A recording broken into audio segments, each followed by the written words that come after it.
Hey, what's up, guys? Welcome to Law Splaining the Interwebs.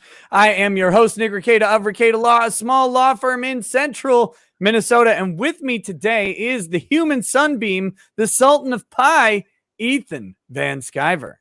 What a privilege. What an honor. What a pleasure to be with you again, Nick Rekieta, counselor, sir. How's it going, man? Good, man. It's just been a pretty hectic summer, but a lot of fun, too. We're just kicking some ass out there. We just launched John Malin's Godlike on Indiegogo, raised over $100,000 in the first 24 hours. So we're a little cocky right now. Yeah, I would imagine so. I mean, it's an okay opening. It's an okay entrance to get six figures within 24 hours. I think it's a good day's work. Yeah. It's almost as much as a women's soccer player makes in one game. Yes. That's why us guys are trying to get in on that. Yes, exactly.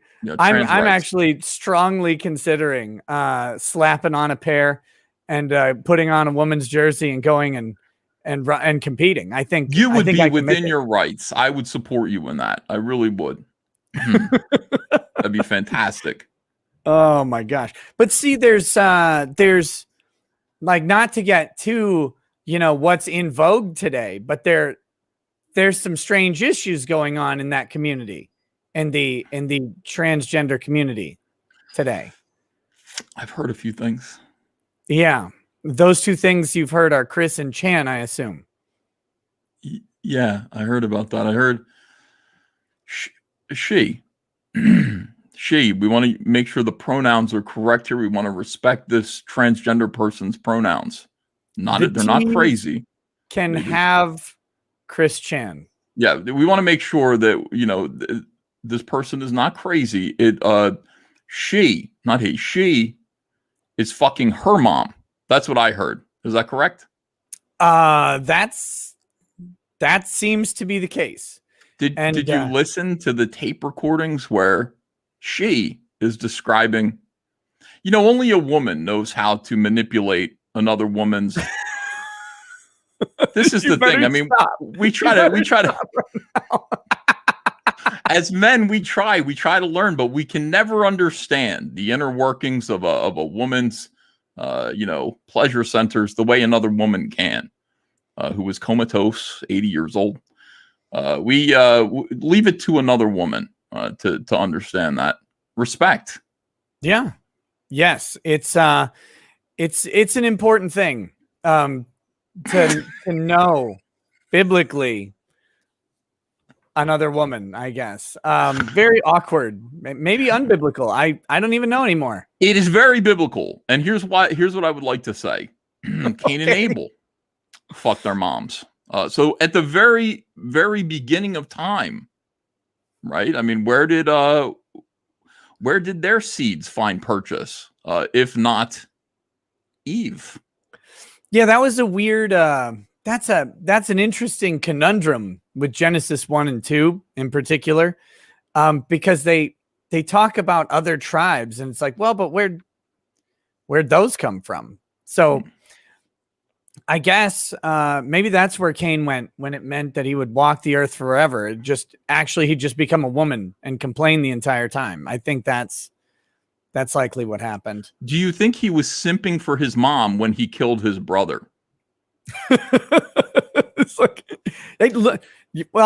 technically, it's Sunday. It's church time right now. It's right. church. They were simping for God, and one of them had, like grain, and the other one had birds or something. And God's like, oh, I love these birds, but Cain, your grain is garbage. And so then, yeah, it was the first simp war. Interesting. So it's all biblical. It all goes back. Yes. It's okay. Well, now that we're visually going to hell after the stream, we are not here to talk about this. No, we are here to talk about toys. We are here to talk about trademarks. We are here to talk about comics. We're here to talk about lawsuits. Because you're involved in like 12 lawsuits right now. Yeah. You've got illustrious company. You've joined a rogues gallery of Titanic hitters in the comic book verse, the Vicky verse, and DA Talks, of course, being accompanying you. Big fans of yours, from what I Yeah. understand, and vice versa. Yes. Yeah, I'm being sued right now. I'm being sued by Preston Poulter. So that is interesting. Well, we can't talk about that too much, but part of the lawsuit, part of, in fact, let's not talk about it at all. We'll wait. There's going to be a time and a place. But part of the lawsuit does revolve around the ownership of the Comicsgate trademark. Something that I didn't give a something that I care about passionately. I'm really concerned about it. It is something that, I feel that I have ownership over, and it is my job to protect it. It's my job to protect the trademark of Comicsgate from falling into the hands of people who wish to do harm by it. So that is I have to make sure that I'm protecting Comicsgate. Well, and you have years of history. I don't know if people remember this, but you have years of history actually not just talking about Comicsgate, promoting Comicsgate, having it on your live streams as a Comicsgate, promoting comics under this, the what's called a service mark of Comicsgate.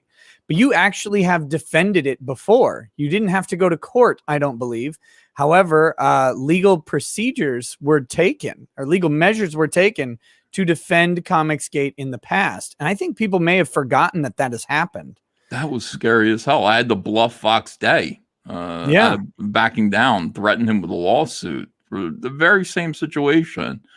And I was so glad that he just went, you know what? Fuck you. Which is what he did. I was going to have to go on the, Kill stream and debate Vox Day. And I was I was ready to go. I was ready to do it about Comicsgate. But he did back down, and thank goodness. All of the Comicsgaters who were around at the time were just like, we don't want him to have the trademark and ownership over the word Comicsgate. So we've been here before. And the amazing thing is the issues are very, very similar, although I would say that now they're even stronger because they're well established. I mean, that was at the rowdy beginning of Comicsgate. This is early on in the process. You didn't have 3 years of successful crowdfunding under your belt, just about probably 6 to 8 months, maybe, where it really had started been promoted. And so it was a little sketchier back then, but the issues are very similar now, although they're more formalized. So we're gonna be talking about that as we get into it. I have a copy of the motion to dismiss the trademark issue that Preston has filed, and so we might take a couple peeks at that. Well, I would love to hear your thoughts on it all, obviously, because I don't know. I'm a normie. I don't have a legal education, so I'd be interested in what you have to say. Well, I'm not a trademark attorney, but I get the basic issues behind it, and I've talked about it in a couple different contexts with different cases. So we should be able to muddle through it tonight. And you also have a series of toys that I've been wanting to talk to you about, and now I find out it's coming up to the end of the end of its window, right? The Indiegogo. And so I wanted to make sure we talk about that because they look like pretty cool toys. People are saying in the chat, they're saying you're very well groomed tonight. And I agree. I'm kind of taken aback. Now, ordinarily, well, maybe I tune in later in the night after you've had like 12 drinks deep. Hey, this is great. This is a good lawsuit. You should buy it. But I mean, you look like you're court ready. You're you look good. You look. Well, I finally was able to get in and get a haircut yesterday. And so that helped because I was looking like a homeless. How long has it been? Because I just got my first real haircut again out at the barber shop a few weeks ago, and it was so weird and uncomfortable. Yeah, my barber's my buddy. So that part was fine. Although I'm pretty convinced by now that he's a member of the cartel. one of the cartels. But that's a different story for a different day. But so that part was fine, getting the cut. But man, it was just like, everything was locked down. And then I kind of got used to not going in and getting haircuts very often. So then I was just letting it go. And I was looking at myself. I'm like, God, pretty soon I'm going to look like, like John McAfee. Or whatever, running from the FBI, and then I'll be dead in prison. This will be terrible. So I had to go get a cut. Oh no, he froze. I thought he was listening intently, and he froze.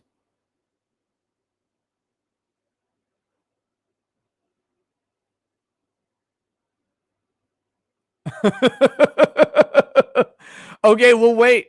We'll wait and see what happens. Look at him. Here, I'm going to have a staring contest with Ethan. I already lost.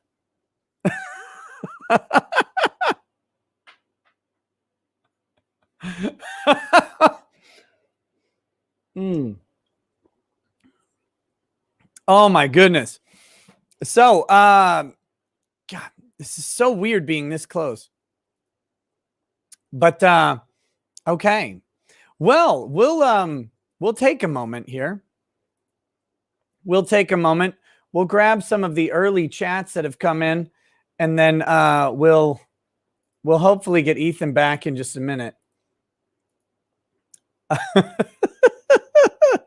If he's not able to come back, we'll make it through anyway.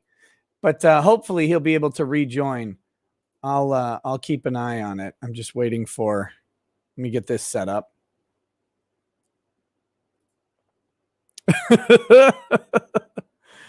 Oh my gosh. Okay, so to address something that a lot of people are talking about right now, yes, Chris Chan has allegedly been arrested. That was caught on candid camera by Ethan Ralph. Ethan Ralph of the Kill Stream had the video. He invited by screaming across a parking lot Chris Chan onto the kill stream when he quote unquote gets out. The question of when he'll get out is certainly open. Because he has to make bail, or meet whatever release conditions they set without bail. And since Chris doesn't really have any money that we know of right now, that could be difficult. So I will be covering it. Once we get an arraignment, we'll know what charges they brought, and we'll be able to look more deeply into it. Don't look too deep, or else you'll be in the same boat Chris was. And then, so that's one of the big things we'll be covering tomorrow night. Nerdrotic Gary will be on the show. We'll be discussing liberty. Gary is someone uniquely able to talk about liberty, as he is someone who's lost it for a period of time. And I think it'll be a really good show, especially with so many people today wanting to give up liberty. But let me hit these early chats, and then we'll, I saw Ethan say he should be back pretty soon. Okay, we've got, Eric Allen says, before you even got on, boom, love your stuff. Jump on Timcast ASAP. Tim has been on my show. He's never invited me on his. So I don't know. It's, I feel like maybe that's racism. Guns Down in Hail says the dimensional merge is real. Prepare yourself. Shakaval says, so God is that and likes hot meat. Oh, here we go. Welcome back. Yeah, I had to relaunch my whatchamacallit. Yeah, happens sometimes in the summer. Sorry about that. And I missed all the good stuff about Chris Chan and Ethan Ralph. Ethan Ralph was the one who captured that arrest. Yeah. He was going to try and get an interview, I think, with Chris Chan. He gets there and the cops are hauling him off in cuffs. So Ethan's over there making a complete ass of himself, which is what you do, right? And he's like, kill stream. Where's the video of this? I want to see it. We can watch it. Yeah. It's up. Let me find this. But yeah, so apparently Apparently Chris has been charged with incest. So that's the charge allegedly, but I can't wait to see a nice whatchamacallit, a charging document. That'll be helpful. So is incest itself a crime? In Virginia it is. Okay. I mean, because beyond incest, I don't think she was able to give consent. So I think it was, more importantly, it was rape. Yeah, and that is that's a question that they'll have to kind of suss out as they get more info. I mean, they could always add subsequent charges. But for now, all I know of is the incest. So here, let me share this. I've got the video. I'm going to do it this way. Share screen. All right. So here we go. They're arresting her.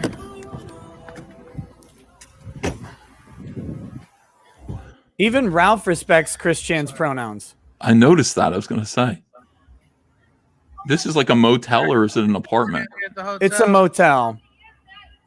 Here's Chris Chan. Chris Chan, what's up? Kill stream, baby. When you get out, let's do the kill stream. Look me up. Yeah, that's what he's thinking of right now. Tell them all about Josh Moon. That's who they want. Save yourself, girl. You're beautiful. Look up Ethan Ralph, kill stream. I live here in Richmond, buddy. Go to church. No, Go to church. Yeah! Oh, shit. What kind of shit is this? Holy shit! I can't believe he was there just in time to get this. Yeah, who was the old lady that was by him? Oh shit! Oh, you better hurry, Jesse. You're missing out. Rare footage of Ralph running, something no one's ever seen in their entire life. Oh, we're going around the back. Holy shit.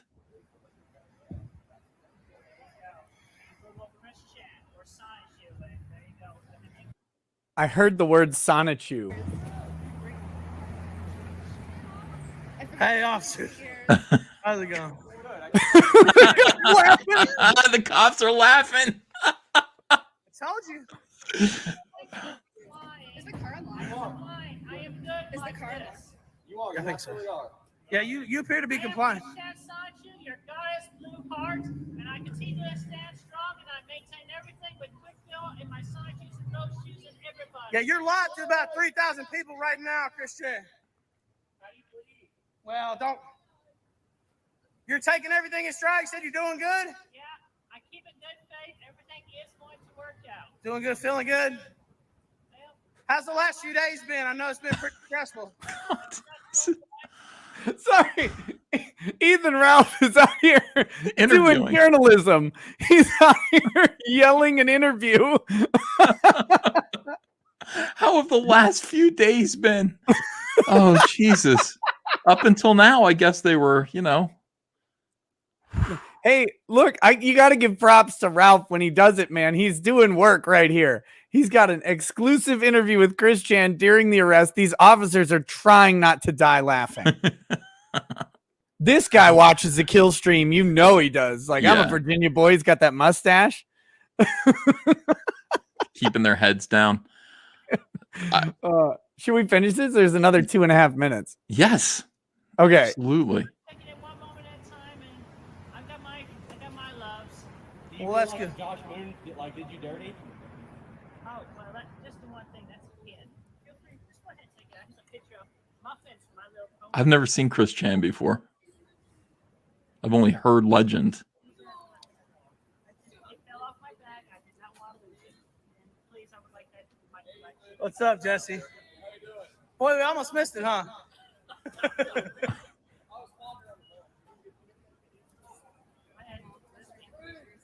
It is the end of the world. I really feel that way. Yeah.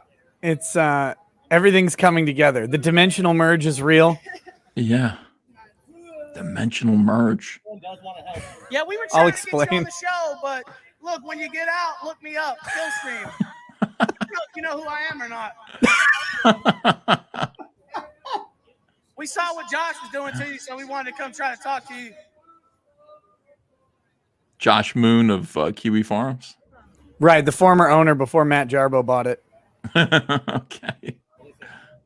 have no weed, I have no drugs, I'm sleeping on me. Like I said, crispy, there you go.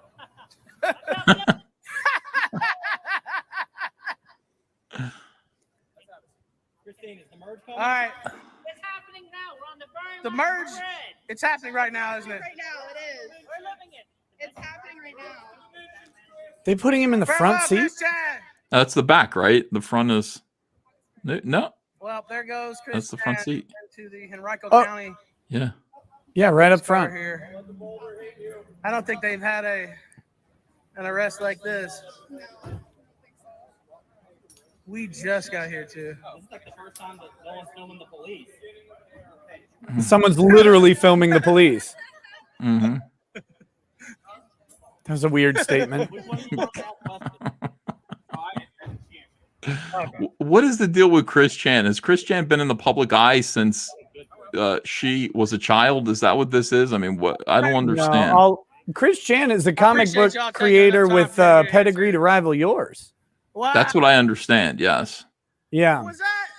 Okay, that's about Was the. that a scoop or what, ladies and gentlemen? What in the world? Oh, that's How are you always- wearing a long sleeve Yeah, rugby dude. shirt in Virginia in the summer and not dying? What are you doing? He did. Well, when you're 6XL, and I listen, I understand, I sympathize. You go to TJ Maxx and you take whatever's on the 6XL. Obviously, often it's a long sleeve shirt. Oh my God, that is. You I just gotta would be cover dead. up. They would have to resuscitate me. Yeah. Okay, so Hard. Chris Chan, somewhere near 20 years ago, created a comic character called Sonichu, which is a cross between Sonic and Pikachu. Right. Yes, and so since that happened and people found it, people have been watching Chris and observing.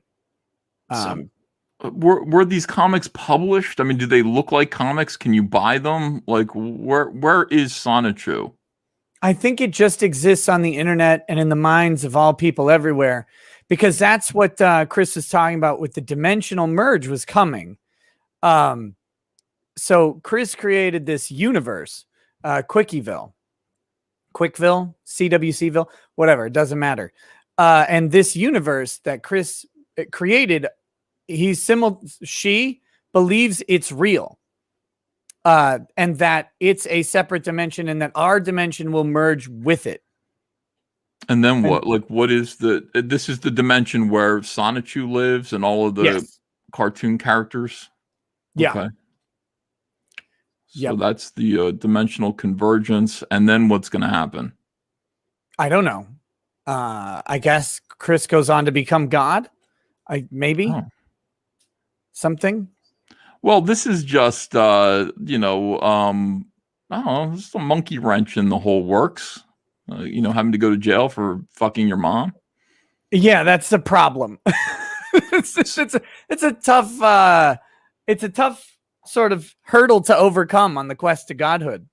But, well, to be fair, you can do anything you want when you're, close to becoming a god. You don't have to obey the laws of man. Right. Can these bars even hold you? I don't think so. No, of course not. Do whatever you want to do. And eventually when Sonic Pikachu arrives and you are the king of Sonic Pikachu. By the way, I could think of 1,000 cartoon characters that I would rather have on my side than a mixture of Sonic the Hedgehog and Pikachu.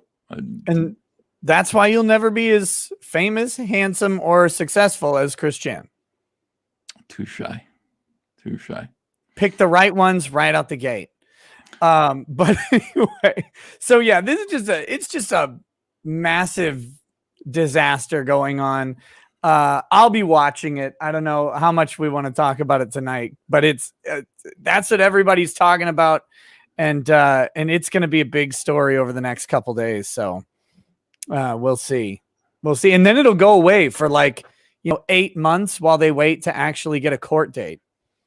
Yeah. So that'll be great. Linkovich Tomovsky says, stay in your lane, Ethan. I will. Believe me. I'm going to put up walls around my lane. A lot of people are mad at me. They don't understand. They're like, why? Ethan doesn't even grasp Sonichu. A few people are on my side. Thank you, chat. Thank you. A few people are saying Cyberfrog would kill Sonichu, and he most certainly would. I don't know. Have you seen Sonichu, like the drawing or anything? I think so. Yeah. You want to pull some of that up and let's just take a look. We won't spend. I know people don't want to spend too much time on it, but I mean, no, look, you don't want to. I think they do actually. I think the chat actually likes this stuff. You don't want to spend any time on it because you don't want to get sick on your Sunday evening. I'm interested. I don't know anything about this. This is all new to me. I saw Chris Chan was trending on Twitter, and I went, "Well, why? What did Chris Chan do?" And then I went like that. Oh shit! I mean, you're a pretty good artist. I've seen some of your sketches or whatever, but not even close. Go, Sonichu. Go out and zap to the extreme. I will. Thank you, Father. So there you go. Hand-drawn premiere issue of Sonichu #0. We've got some, whoops, I'm clicking on the wrong screen there. Oh. There we go. We've got this one. Yeah. Another Sonichu. Go Sonichu, go out and zap to the extreme. This is number 15. So the kind of the same theme going on. A lot of commanding him to zap to the extreme. What does it mean to zap to the extreme? I think as a derivative of Pikachu, they would have similar lightning electric powers to zap things. And then if you zap to the extreme, I mean, that must be the Sonic half of it. The extreme part is Sonic. I get it. I understand now. There's a picture of Chris Chan with a young fan in a Kiss shirt. Yep. She looks comfortable. Better times. So, yeah. So this, I don't know. This is Sonichu. It's developed its own cult following, and then there's going through the entire story. It takes a lot. I mean, there's a lot of background, 20 years of lore, to go through. Did anybody ever help him? I mean, look at that one really nice depiction of him there. You're down. Yeah, that one there. That's fine. Who did that? I will. Thank you, Father. Like that's pretty good. So, Gab Montero 9389 on DeviantArt did this one. Fan art. Yeah. Oh, that's great. But I like it. Yeah. I like this whole. It's very imaginative. I gotta say, Sonic does look good as a Pikachu. Yeah, I mean, better. I think the yellow suits him. There's a pop figurine. Hopefully, that's just fan art bullshit as well. Oh Christ, it is. Okay, good. Yeah, it looks like someone 3D printed it and made a fake pop box. Okay. But Sonichu references have shown up in various aspects of pop culture. I think there's even on Family Guy or something, there's like a Chris Chan or a Sonichu reference that happened. It's bigger than people would think. And the internet's reaction to it, it trended on Twitter for like a day straight. So it was pretty big news. Yeah, I guess this is just kind of Chris Chan's an internet celebrity. I was impressed that Ethan Ralph was there on the scene. Like he knew. How does Ethan Ralph know this stuff? How did he know where Chris Chan was staying? And how did he know that he was being arrested at that moment? How did he know to get there? I don't know about the arrest, but I think where he was staying was leaked on Kiwi Farms. Mm-hmm. Because there was this weird hubbub. There's a GoFundMe created by Josh Moon, and that GoFundMe generated. This is before any of these allegations came into being and solidified, but the GoFundMe was or an Indiegogo or something. I think GoFundMe in exchange for commissions. Basically, you would donate, and then Chris would do commissions. So he lined up like 100 commissions. So about $5,000 worth of money and work. And Chris was working on those commissions. And then when the protective order came in after the allegations got out, right? So these text messages were leaked and the phone call, that 9-minute of horror phone call was released. And then a protective order was issued and Chris was kicked out of the house. And then they took Chris's mom for some testing and observation of some sort. And so then Josh thought Chris was going to be sleeping like in a car because he didn't have anywhere to go. But then Chris took $750 of his mom's money from her bank account, did a bank transfer. And that bank transfer was considered a betrayal, I think, by Josh, and also a potential violation of the protective order because Chris would have had to access his mom's money and she had a restraining order against him. So he shouldn't have been doing that. And so then I think at that point, he told, I don't know if he told Josh or someone where they were staying, like where they got the motel. So I'm guessing that's what happened. About where it was. As for how Ralph managed to show up at the time of the arrest, I have no idea. Because I think the arrest was a complete surprise to just about everybody. But maybe he got a tip from someone in Virginia law enforcement. I don't know. He's in the same state, so and I think not very far away in general. So who knows? Yeah. I'm revulsed, but I'm fascinated at the same time. I want to know more about this clown. And that's why Kiwi Farms exists. I can go and read probably 20,000 pages worth of information about Chris Chan and get myself caught up pretty quickly. So interesting. Yeah. And if one thing the chat pointed out, the reason Ralph was wearing that long sleeve polo is that is the shirt that Chris Chan is wearing in the. Oh, comic. okay. I didn't catch that. I didn't know. Look, I'm not a Chris Chan deep lore expert here. Holy shit. What a genius. He's in cosplay. Ethan Ralph. Oh my God. I don't know how the chat feels about Ethan Ralph. Is the chat pro Ethan Ralph or are they anti Ethan Ralph? I would like to know. You guys, if you're supportive of Ethan Ralph, just put a 1 in the chat. And if you're not, could you put a 2 in? What do you think? Yeah. I think we're going to get a mixed bag on that one. You think so? Pretty even? Yeah, I think it's going to be a mixed bag. Ralph's a lightning rod. I get along with him, but I'm lovable. I get along with everybody. Yeah. So but that's not how everybody else feels about Ralph. Seeing some strength. Yeah, I never had a problem with him. He invites me on. He's very nice to me, when I come on there. Haven't really had a problem with him, but it looks like a bunch of different numbers, and very few of them are 1s right now. Yeah. Lots of 2s, 3s. I don't know if a 3 is I like him and dislike him, or a 3 is I dislike him extra. So it's tough. It's tough to say. But yeah, so that's the Chris Chan stuff that's going on. Like I said, that's going to be a story that'll carry on for a while as people talk about it and as we learn more, and all of the details will be horrifying, I'm sure. Yeah, I want to learn less about it. You asked me to go down this rabbit. You begged me. You were sitting here like, no, we need to talk about I need you to make sense of it for me. And I think the chat kind of does too. I just I read about it on Twitter and then I immediately found the recordings. And I just don't have the context for all of this. So I need to feel like it's going to be okay. I feel like it's going to be okay. I feel like this is just a limited outburst of spurgery. It's not going to infect more people. It's just Chris Chan. I hope so.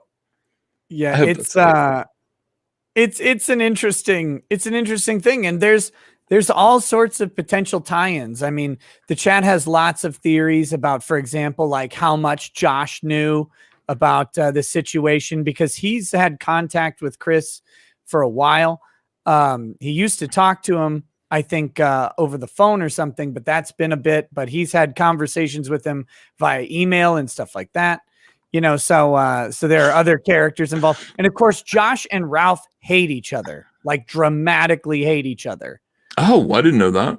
Yeah. Oh yeah. They've been having a slap fight back and forth for probably a solid year now. And it has shown no signs of slowing down.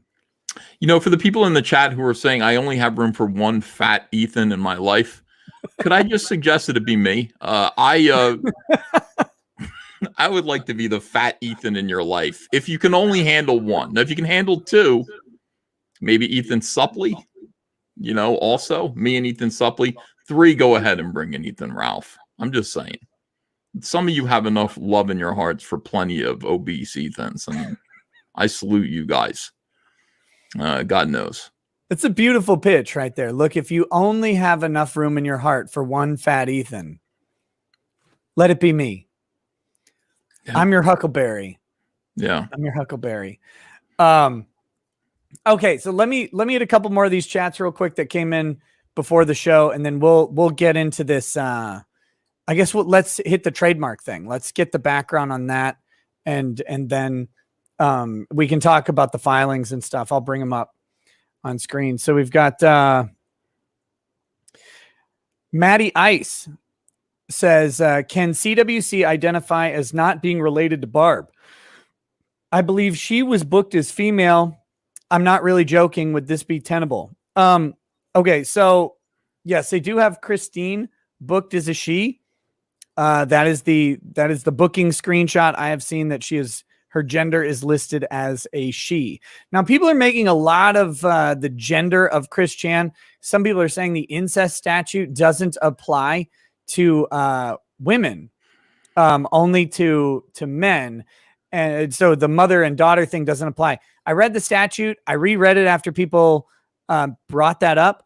I looked at the case law, and I can find literally nothing to support the assertion that it doesn't apply the same to mothers and daughters. I think what people are talking about is that there's gendered language in the statute. It says his, but his is often used as a gender neutral term, or used to be used as a gender neutral term. When you had his and hers, you would just say his, and that would encompass everybody. And in some states, they actually will say his or her, both as gender neutral terms. That doesn't carry the same weight. And the opening of the statute is any person who. So if you say any person, but then limit it to men, that doesn't make any sense. So I don't think that that's a big deal. Would she be able to identify as not being related to Barb? No. And I would humbly suggest that the gender that she's booked under will not matter as much as biological sex in the state of Virginia for a crime like this. Humbly. I could be wrong, but I don't see anything in the case law to prove me otherwise. Trucker Rob says, if I recall, the Jewish texts say Lilith was Cain's wife. She's not in the Bible, though. Yeah, that's in the Book of Adam and Eve, which is a Jewish myth text. It's part of the Christian Apocrypha, and very interesting read. And a cover-up, obviously. True. It was written in 1964 after the 7 Days War was concluded, and it was so that the Jewish people could distract the world from what they had done. Is that true? Up. Oh. No, I made that up just now. Shit. What a load of bullshit. Jeez, I reject it wholeheartedly. Interesting. Okay. Jackson Kai says, can Nick star in the movie about the U.S. women's soccer team versus the 15-year-old boys? Get him a contract like Scarlett Johansson, please. Did you hear about that though? We joked about the women's soccer team, but you know, like 2 years ago, they lost to a 15-year-old boys team. Yeah, I did hear that. That's right. Yeah. I mean, you know, Cecil used to say, our friend Cecil used to say that he could beat up Gina Carano. I mean, even like, and I was like, I don't know if that's true, but I want to see it happen. You know, he used to say, I could beat up Gina Carano. He said even the most obese, out of shape man could beat up the most in shape, tough, trained, all that stuff woman. Is just, that was his theory. I'm not sure. Maybe. I think in some cases it's true. Just by physics, right? Like you get a dude who's 600 pounds There was a fighter like this. His name was Emmanuel Yarbrough. He's an American sumo wrestler. He's at one time was the world's largest athlete at 7'7" and over 700 pounds. Mhm. And the question is, what could a Gina Carano or some similarly situated woman do to a man that big? Like, what would you do?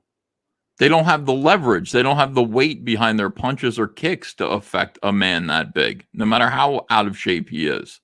Now, I saw there was a ridiculous thing, some totally fake UFC type fight between a big fat sumo wrestler and a female fighter, and it was such bullshit. She hit him like 3 times and he fell down, and I was like, this is bullshit. I'm sorry. Yeah, not a lot of women have that kind of punching. Let me correct that. Not a lot of men have that kind of punching power. Of course not. It's crazy. Okay. Felron Mega says, the Iron Omega. Jesus. The Iron Omega says, hey, Nick, haven't heard your take on the whole Games Workshop stance on fan films. Do you think they are shooting themselves in the foot?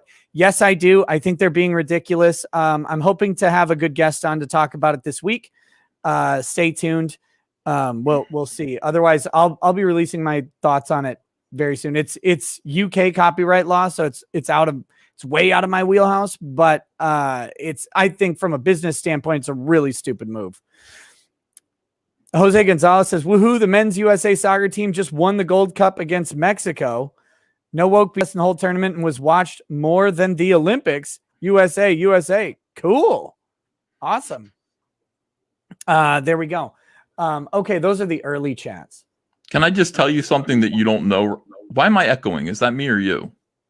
Do you hear an echo of me? I occasionally hear me come back through my speakers when you talk. Because you're not wearing headphones. That's why you don't have headphones on. But anyway, you know? I mean, I could put headphones on, but I don't know if that'll. I thought it was coming through your end, but if it's my fault, then I'm just a rank amateur. No, listen, I would never say that. How come? Oh, now it seems to be okay. Some people are saying no. It must have been me.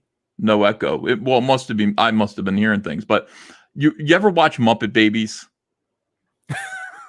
I probably did as a kid, at some point. Did you know that Gonzo was non-binary trans? If you could share my screen real quick. Yeah, I just discovered this. I've had a problem with Muppet Babies for a little while. This new version of Muppet Babies that they've got on right now. What the hell is that?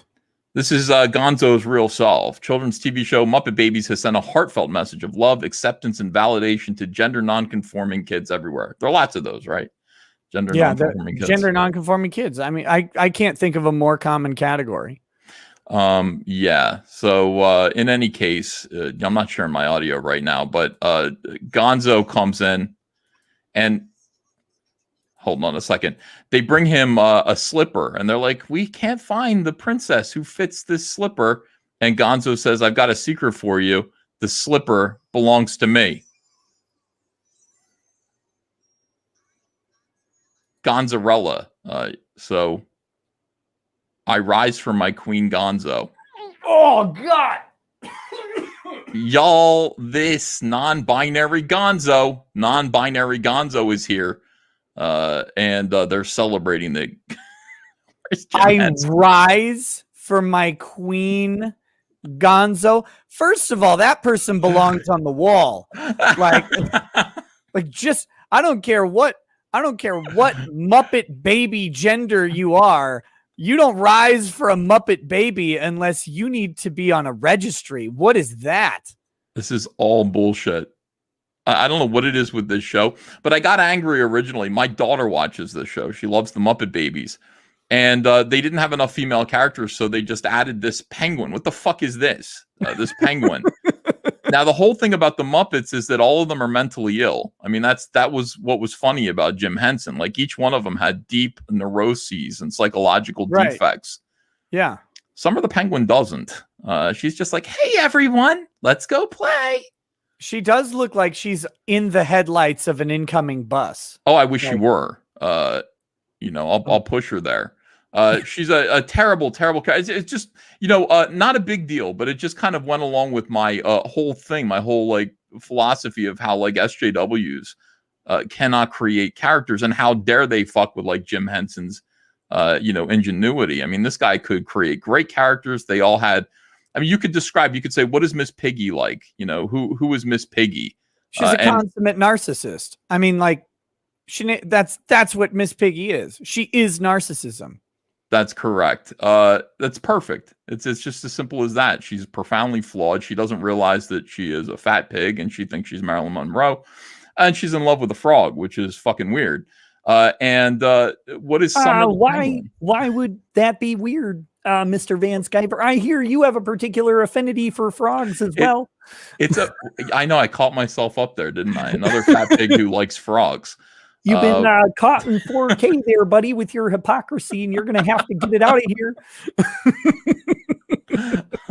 But this is what they're doing. I mean, they did Blue's Clues. They brought transvestites to Blue's Clues, and now they're bringing gender nonconformity to Muppet Babies. They are coming for your kids.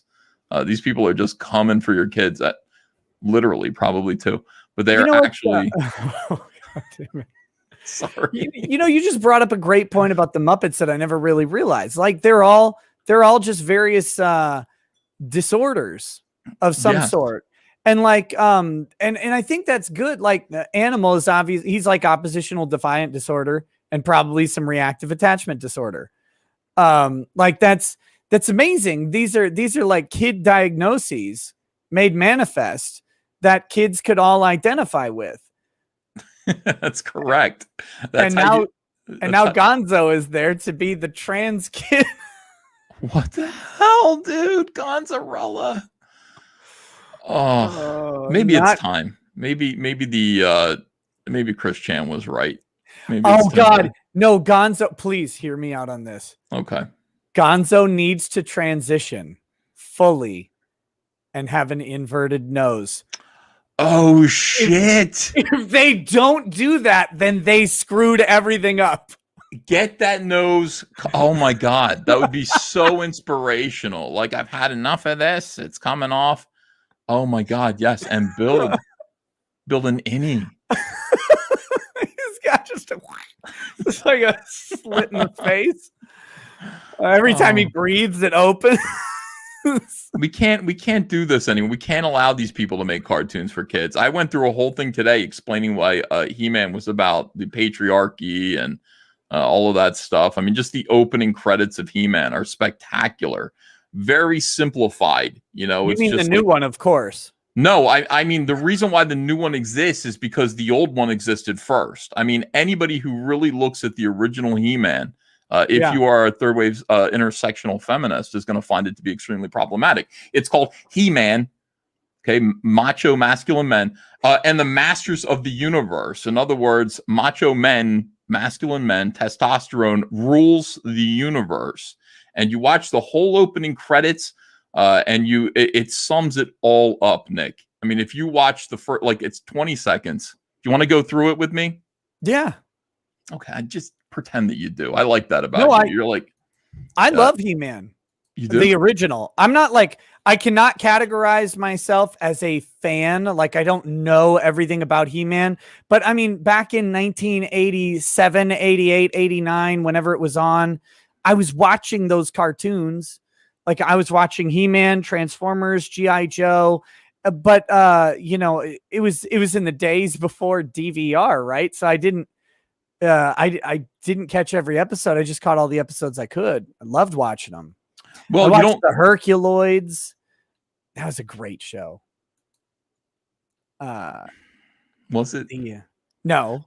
No, okay. It wasn't a great show. Looking back, and neither was He-Man, but it had a good message for kids. It had a good message for our young men. All right. Now, Nick, this is going to blow your mind. I want you to just share my screen and let's go through the opening credits. I'm wrong. It's 1 minute and 12 seconds, but we're gonna. We're not gonna do it. Ethan Van Sciver's lies come to the surface yet again. We'll make it work. We'll make it fun. Here we go. Ready? Filmation presents. And the Masters of the Universe. big masculine macho And voice the masters of the universe. of the entire universe. I don't All see of any it. mention of women here. None at No. all. Okay. No, it's not mistresses of the universe. Yeah, of course it isn't. All right, so here we go. I am Adam, Prince of Eternia. Here we go. We've got Adam. Adam, of course, is the name of the first man that God created. Whereas Eve, no mention of Eve. Adam is the Prince of Eternia. In other words, he's going to inherit forever, eternity. Adam is also the Jewish word for man. Oh, how do you like that? I am man. I am the Prince of Eternity. That is so well summed up. Now, you'll notice one thing about Adam here. Not only is he wearing Mormon undergarments here, he's wearing undergarments. He's also, which expresses purity. He's also wearing pink, which kind of suggests sexual immaturity for men just a little bit. So that's important. We're going to find out a little bit more about that in a second. Yes. Or saddled comfort in his own masculinity. Right? There comes a point in some men's lives where they go, you know what, I can wear that pink shirt, but I'll call it salmon.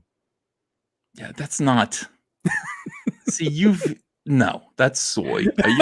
No. All right, here we go. Next line. And defender of the secrets of Castle Grayskull. Okay, so we've got defender of the secrets of Castle Grayskull. What is Grayskull? What is it? First, it's a castle. It's an artifice built up by strong stonemasons.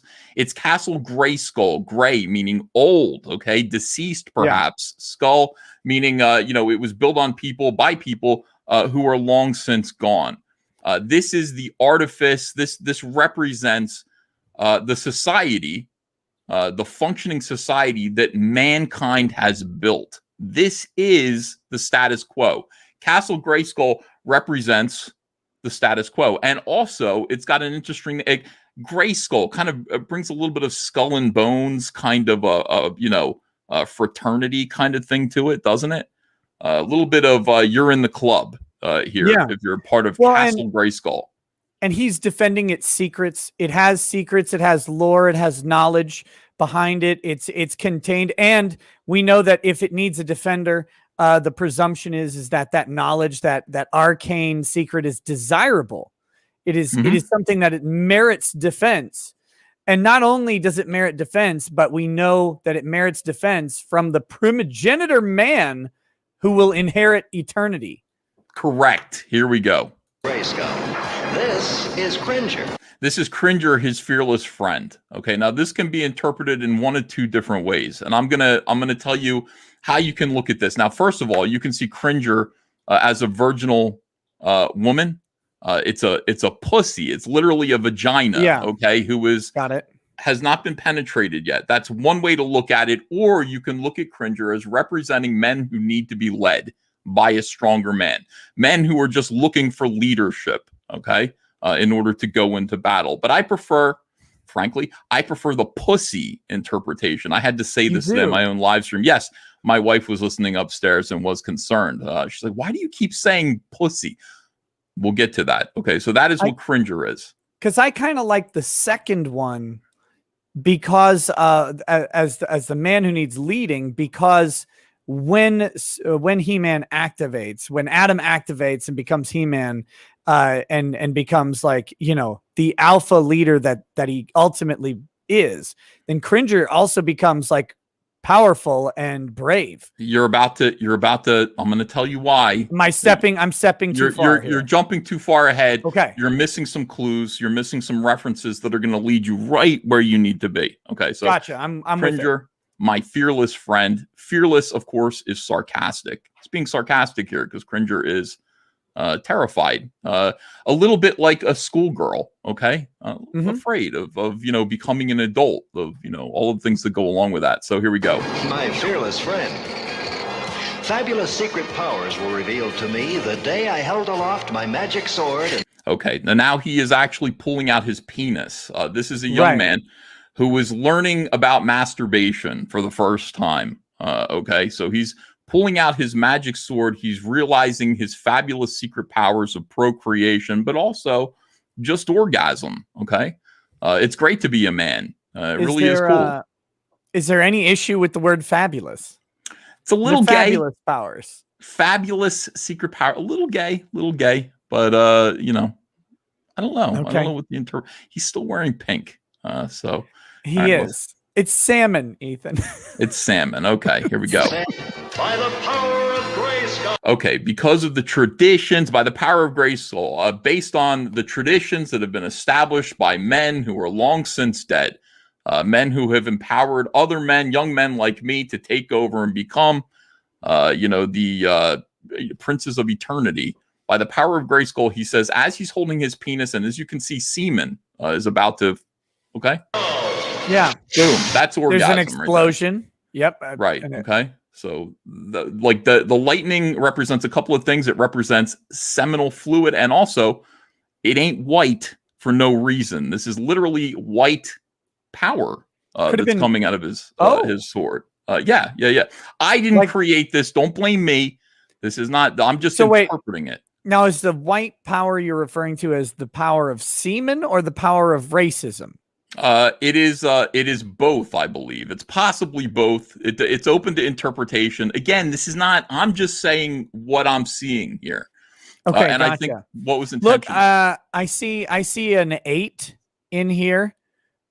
Just to the left of his arm, you can see an 8 in the lightning. I think we might find a 14 and another 8 in there as well if we really look for it.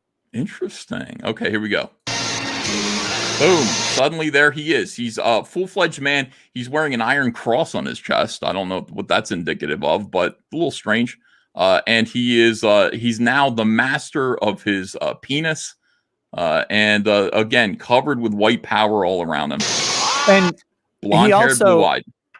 Yeah. Yes, and he also has achieved post-nut clarity at this point, which I think is important. This is when men are at their most creative, their most productive, and their most dominant, because their mind is no longer clouded by their biological imperatives to procreate.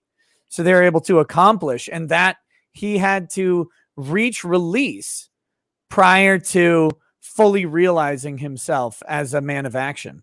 So right. You are so correct. But of course, it's still masturbatory up until what happens next. He says, I have the power of holding onto his penis. He's like, oh my God, this is great. All right. He does.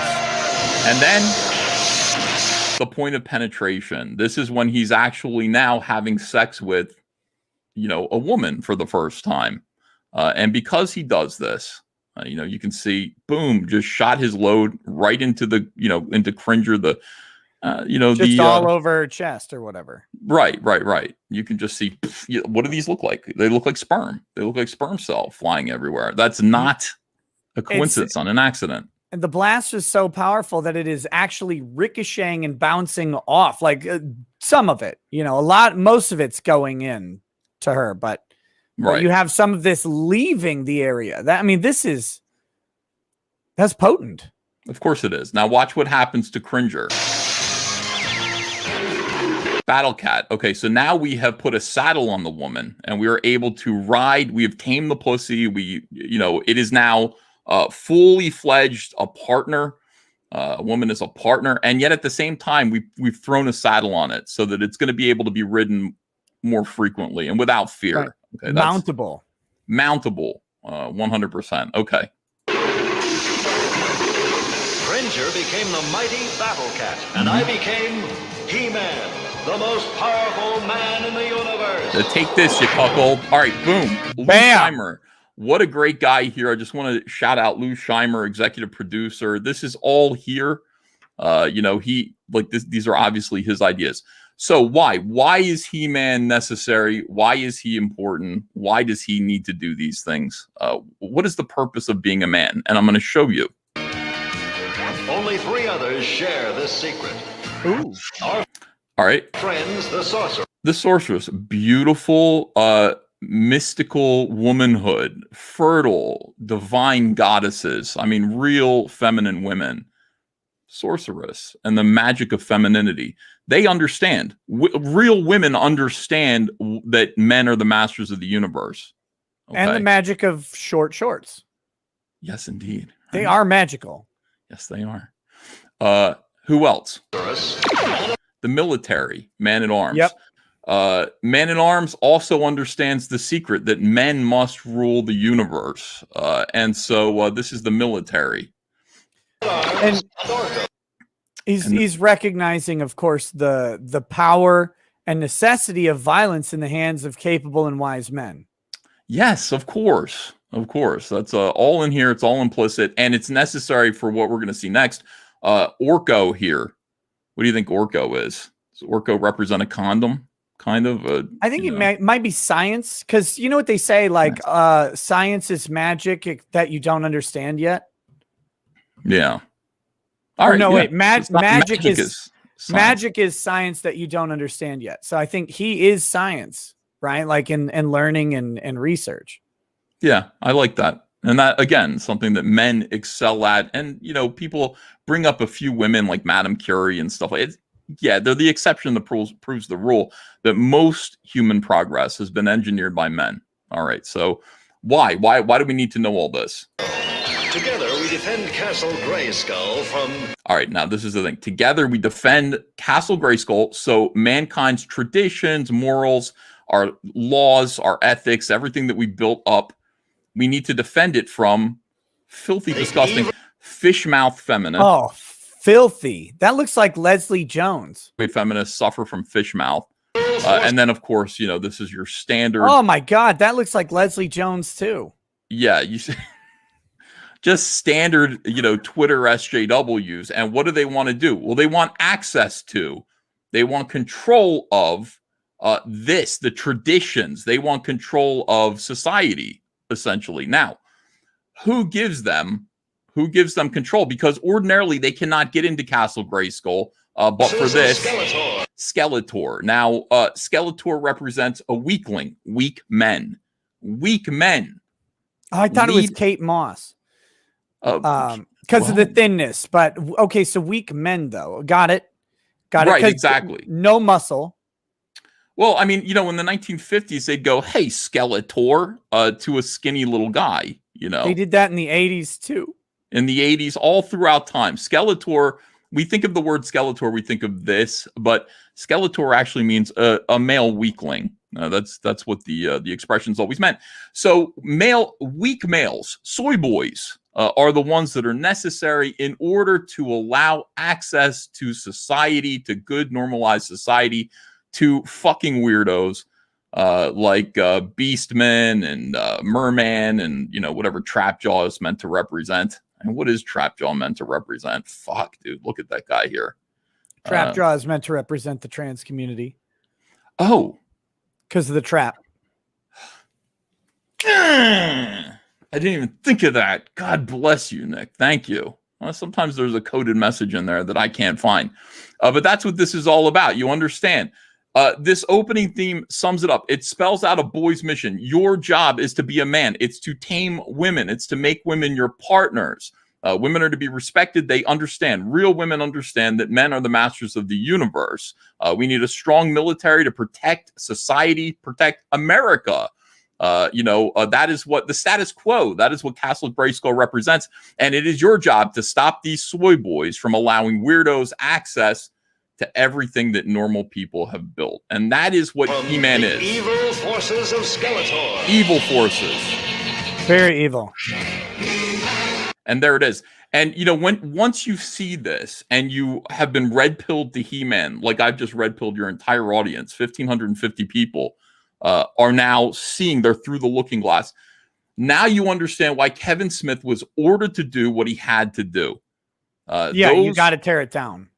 Exactly. Okay, He-Man's going to get a sword through him, and now shaved head lesbians are going to avenge him. I don't think so, gentlemen. Gentlemen in the chat, I don't think so. Now, we can't let these people do this. We cannot let them take over the secrets of Castle Grayskull.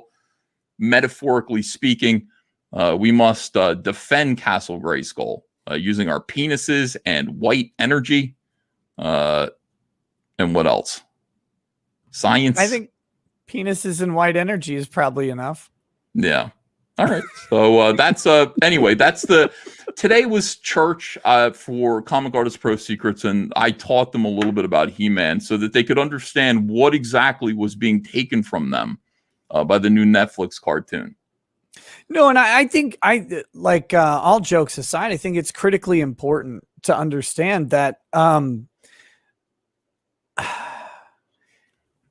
okay, the emasculation of He-Man is as bad as the defeminization of Barbie.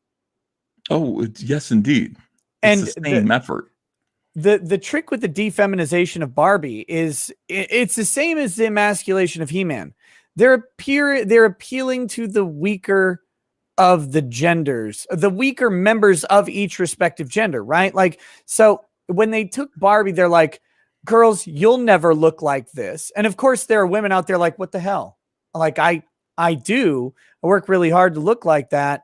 Yeah, I might be the 1% of women who can pull it off, but hey, that's because I am working to do this. Same thing with He-Man, because that's one of the defenses, right? When they would say no woman can look like this, and they just put a figure of He-Man next to it, it's like no guy can either. But there's some big dudes out there trying to be He-Man also. And so they try to appeal to the weaker members of this, like Kevin Smith, for example, being one of the weaker members of the presumptively male gender. They say, look, Kevin, we know you'll never look like He-Man. And they don't realize that He-Man is a metaphor.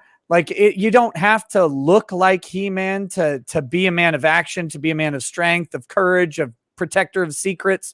Like, you don't have to have all of the muscles. That's how he does it. But the muscles are that's a metaphor for strength. Personal strength, sometimes inner strength, the strength to stand up to soy boys and weirdos and protect what's important. You know, that makes you He-Man in a way. I think modern storytelling through visual mediums like movies and story and comics and so movies, comics, TV shows, all of that stuff, they've lost what was really built throughout the 50s, 60s, and 70s of film, where the symbol, having the visual was such an important part because those were symbols, right? A kiss in the 50s meant the characters had sex. Mm-hmm. Like a real kiss, like an intimate kiss. That was a sexual encounter in the 50s. They didn't show it on screen because of various, decency laws and stuff like that. But that's what they're conveying to the audience. This is a sexual encounter. When you're drawing He-Man in the 80s, the musculature of He-Man is just an easily identifiable symbol for any kid watching to go, that guy is strong. That guy's a badass. Like, automatically. But they take everything literally now, and they've lost the value of that symbolism. They don't know what it means. They don't know how to use the visual medium that they're in. They want everything to be like a spoken word epic from Homer, but just with visual aids. But all their visuals are giving us is actual aids.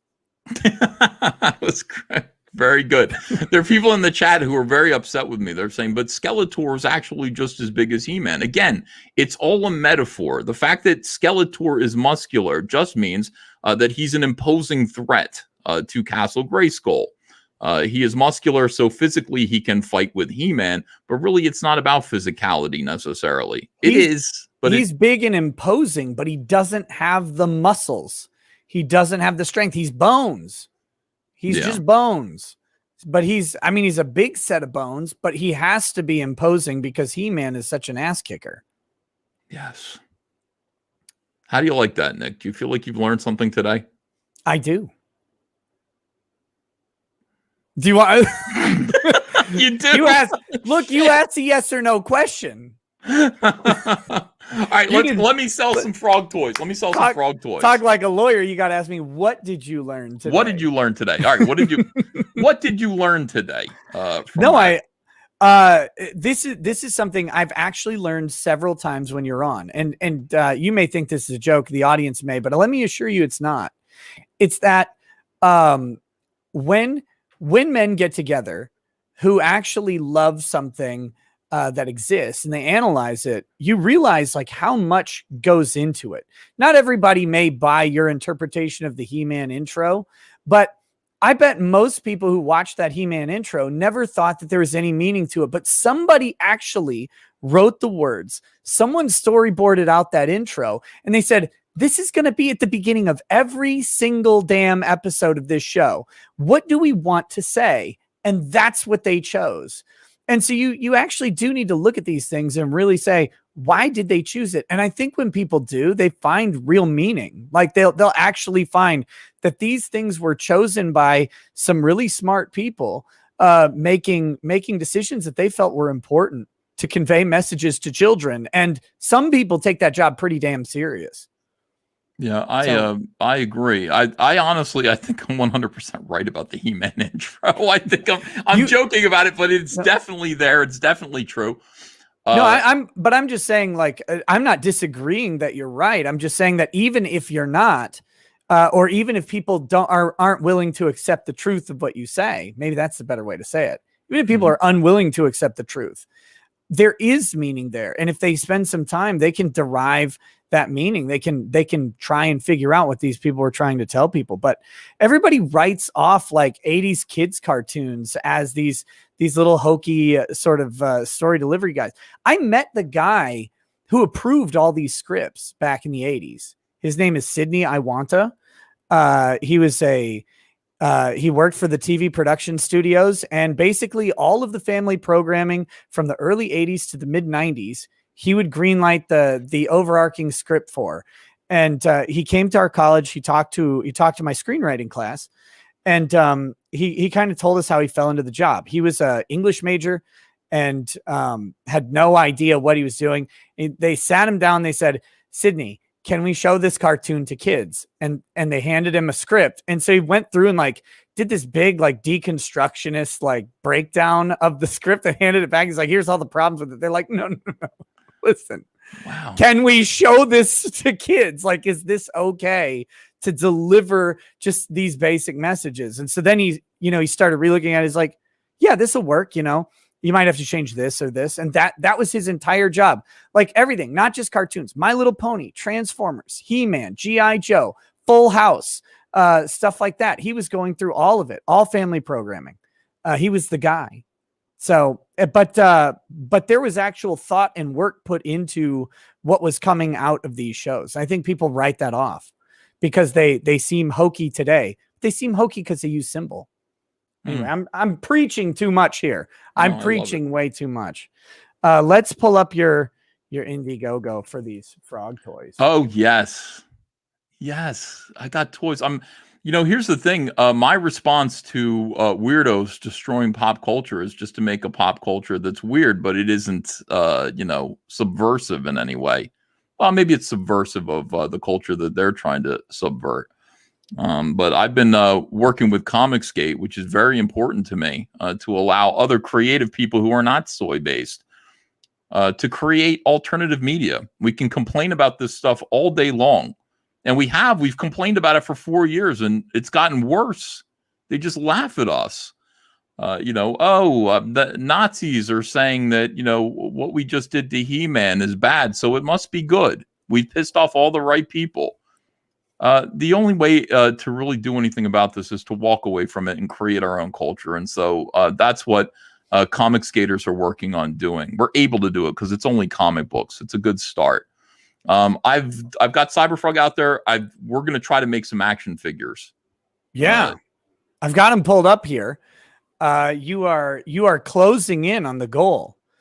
$380,812, $400,000 fixed goal. You got 2 days left.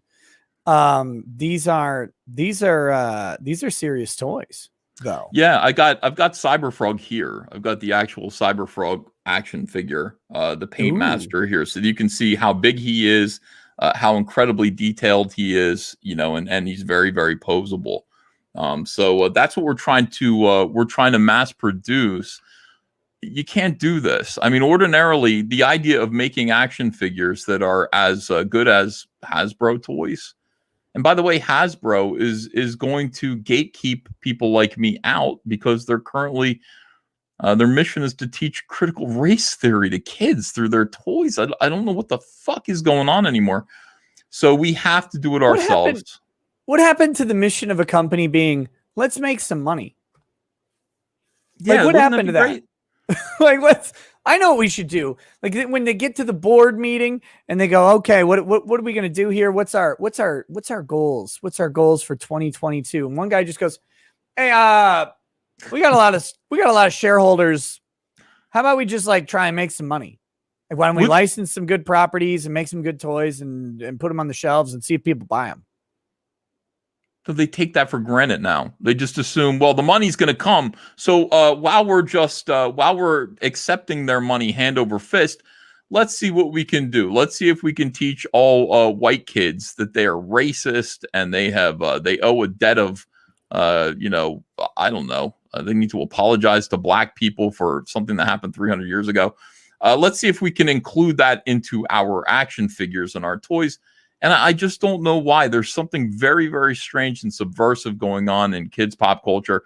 And I want to change it. I want to be a part of the movement that actually helps to create the world that I see, that I want. What's that phrase called? Be a part of the change that you seek, or be the change you seek? Yeah.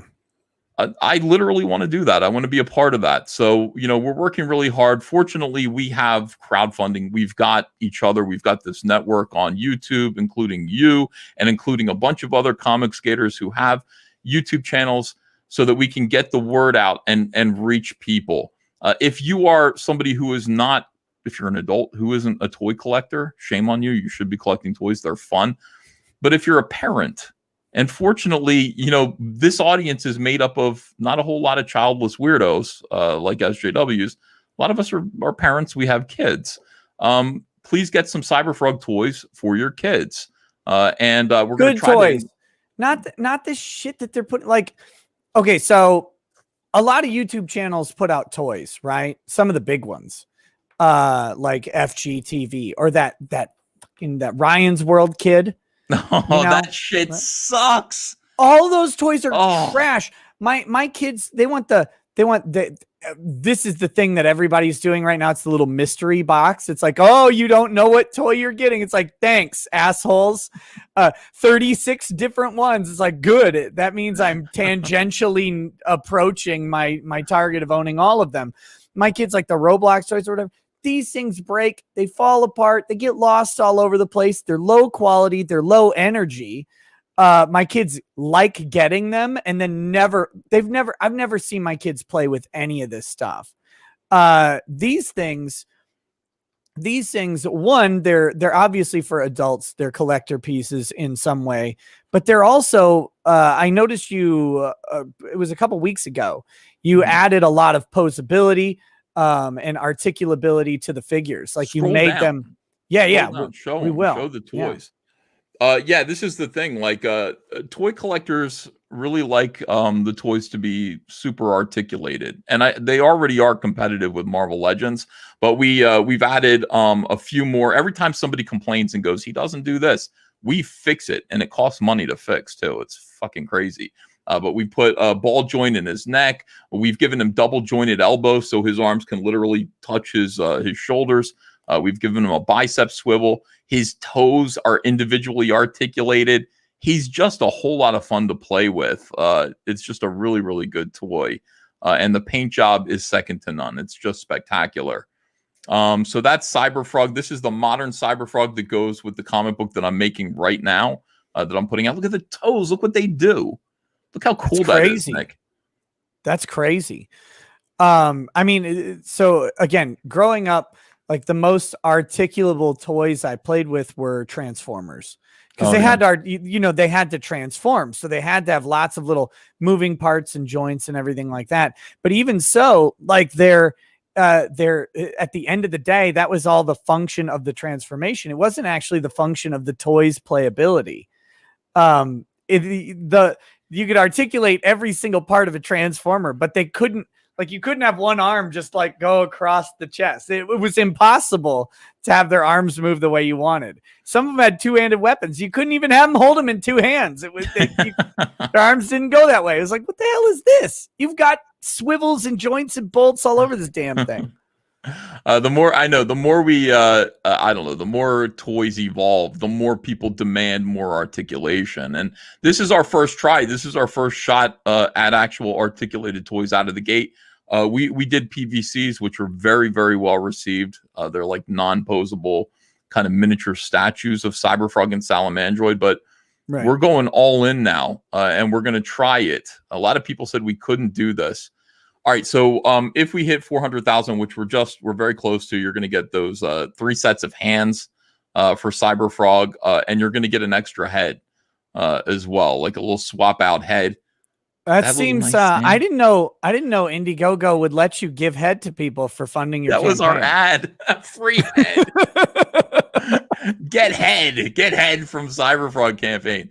Yeah. You're gonna get that alternative head with his mouth open, and you can see his teeth. We're working right now on a Cyberfrog with his mouth open and his tongue coming out, so that you can wrap it around a villain. You know, it's gonna be pretty cool. So that's modern Cyberfrog. And he also, if we do better, and I'm hoping we do better, if we get to 500,000, we're going to add that bee stung head with a stinger right through it, nice and bloody. And if we do better at 550, we're going to give you this gun. We'll put a cannon on his arm. So you just swap out the hand and then slide the cannon up on his forearm. Like Bruce Campbell or whatever with a chainsaw. Yes. I want to give 2 of them. I want to make 2 of them per Cyberfrog. So he's got 2 like cannons on his arms. Show this to kids. They're going to love it. And if if you don't have any kids, you're going to love it. This is the 90s version of Cyberfrog. When I was a kid, I did Cyberfrog in the 1990s. And, we just decided let's make that version of Cyberfrog too. Slightly different, completely different head sculpt, different wrists, different knee pads, different paint job. Missile knee pads? I call them toaster oven knee pads. It's just, I don't know what they were. I just drew them one day. I kind of thought missiles would fly out of them. If this were a Japanese toy, that would be missile pods, right? That's a good idea. Yeah. Just like 8 missiles out of each of them. That'd be pretty sweet. So there he is, same articulation, toes move and all that stuff. And as the campaign does better, we're going to add more things to it. Well, first of all, you're going to get a stand. You're going to get the extra head. You're going to get the 3 sets of hands. Same hands. Here's his evil grin head that you're gonna get. Oh, that's good. With the symmetry, it makes it asymmetrical. It gives him a little expression, little cocky attitude. I like that. Yeah, that's his evil grin. And you're gonna get a hand if we get to 500,000, a hand holding a Vespis head, which I think is pretty cool. And then at 550, we'll give you guns that he can wear as well, with rocket launchers coming out of the tops of them also. That is right. Right. I've determined those are rockets. Again, in Japan, those would be missiles. All right. Here we've got Heather. Heather is our most popular toy. We've actually, when I got, when Playmates Toys sat me down to do Cyberfrog toys in the 1990s, they were going to do a line. They didn't want to make Heather because they said female toys don't sell. And that is true. Most female toys are peg warmers. They just sit on the pegs. If you look at Star Wars toys, they just sit there. They don't call female things peg warmers, but I'm with it. I'm 100% with it. Warm your peg in Heather. That should be her name, is Peggy Warmer. No, Heather Swain has sold better than the Cyberfrog toys. And I think it's because she's, one of the most beautiful female sculpts ever. The cool thing about the Comicsgate community, as it were, is that we've got so many talented people that watch the live streams and that participate, but they're working deep within Hollywood. They're working deep within, the system, and they're afraid of being blacklisted. And they fucking should be afraid of being blacklisted because it will happen. So people just work with me on the down low. There was a really great sculptor who did this Heather Swain thing, and I said, holy shit, can I buy that? So I actually bought the digital sculpt from him. We broke it down into an action figure, and here is Heather Swain.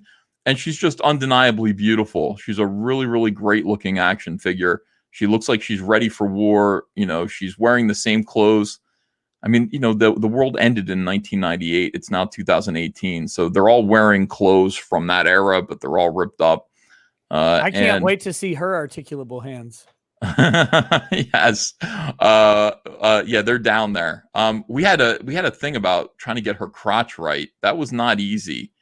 You know, when you're articulating a woman's legs in an action figure, there ended up being this kind of negative space made by between the two legs that looked like a dong. And we had to work on it really hard to make it look more like a vagina. Yep. From behind, it kind of you can see it down there. Kind of hangs below the ass cheeks. We did our best, but it looks cool. I think she still looks pretty great. She's got to have a thigh gap though. You can't have those thighs touching. That would be weird. I don't know if her legs. No, she definitely has the thigh gap. Okay. That's the correct thing. If you're making an action figure woman, she would have a thigh gap. Yes. I actually put it up for I showed everybody on Twitter and said, "What's the problem?" And they let me know. There's Heather Swain there in her, she's like, "I spit on your hive." You ever see the "I spit on your grave" movies? Yeah.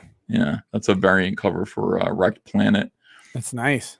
Thank you. So we got she's gonna get, those are her hands. Look at the top set of hands. Perfect. Those are my favorite. Yeah, that's what we got to get her. Right there. She's got fists. She's got open hands. And this is the best thing. We are going to include the ponytail, the war ponytail swap out head. Everybody wants this head.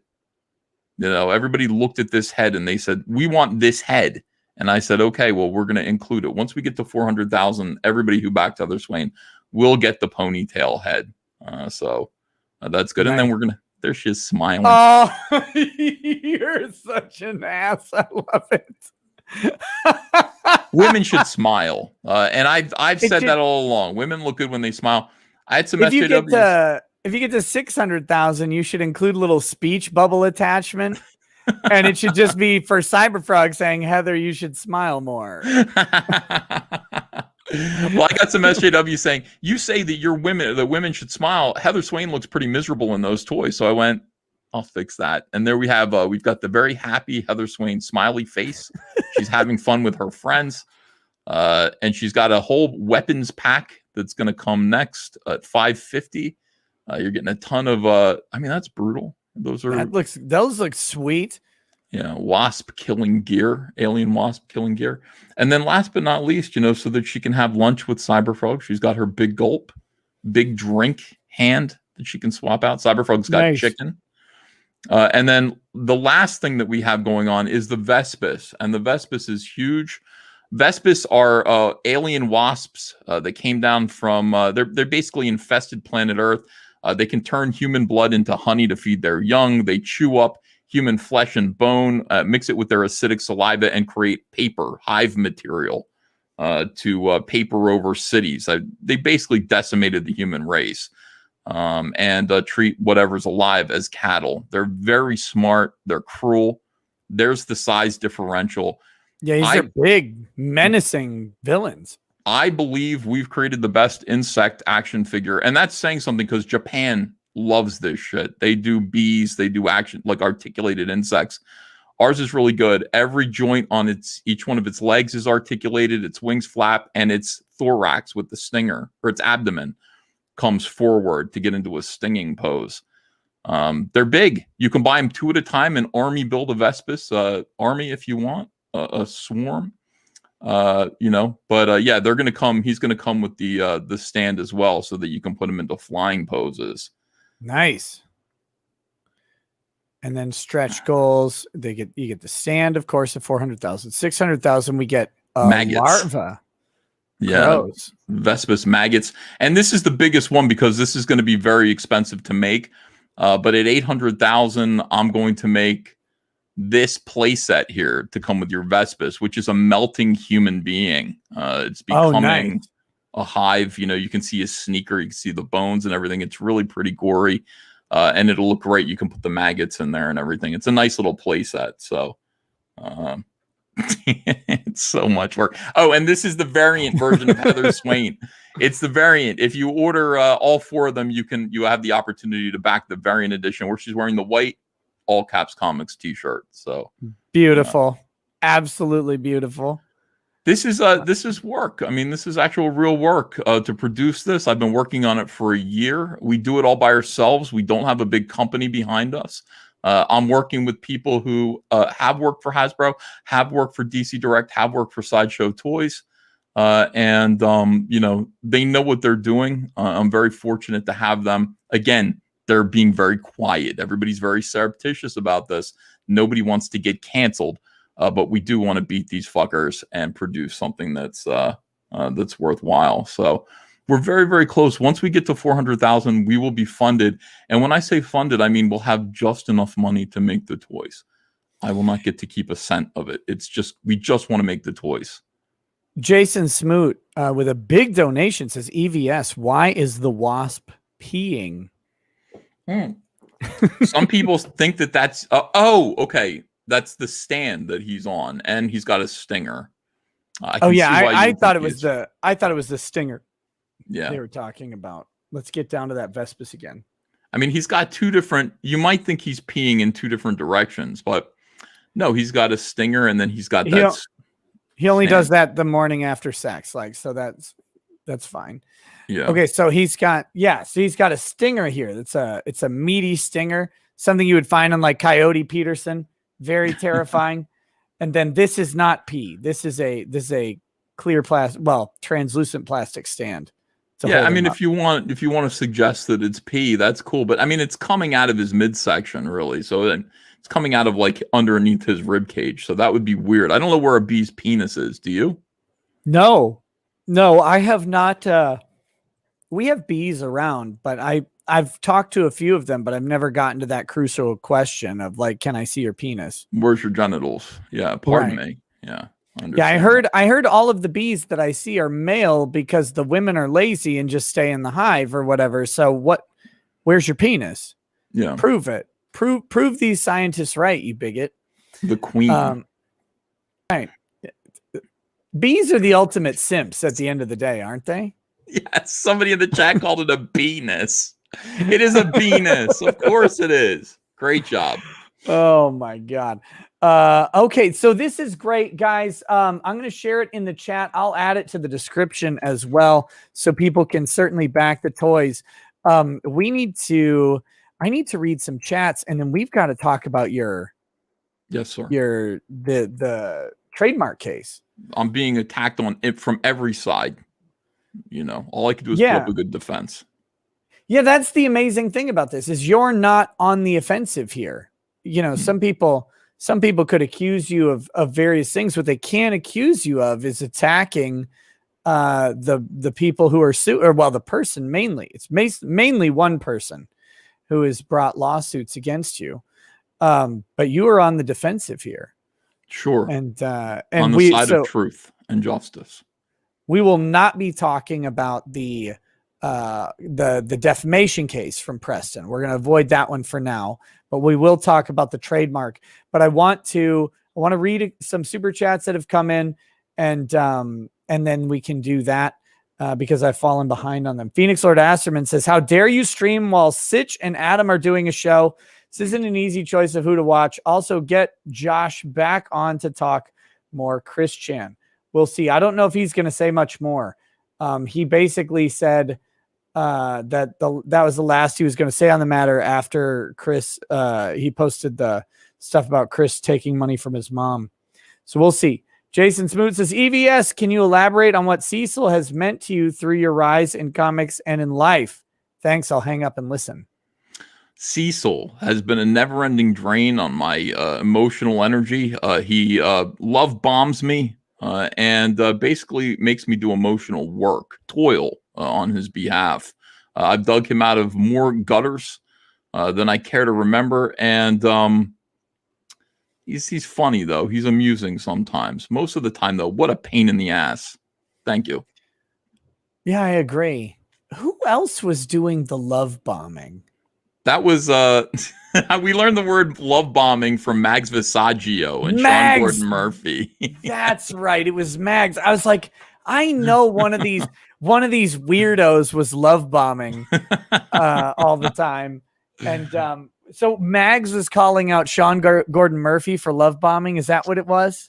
Yeah, I didn't know what it was. We learn things, you know, from SJWs. We learn because they make up things that sound awful. And love bombing just means schmoozing, being kind of a kiss ass in a sort of Hollywood way. You know, as you would, like, oh, darling, I love your work. You know, oh my goodness. Yeah, I call it, quote, the way these people act.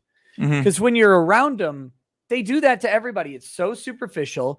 It's obviously phony. Nobody likes it, but it's like a way of behaving. Well, it's like we went through this. I explained that it is like social grooming, like chimpanzees. You know, in the chimp kingdom, and in most great apes, in order to fit in with the society, you have to pick and eat the gnats off of and the lice off of the other chimps.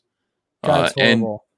But that's what you do. That's social grooming. Oh, I'll do it to you. Now you do it to me, and now we're friends.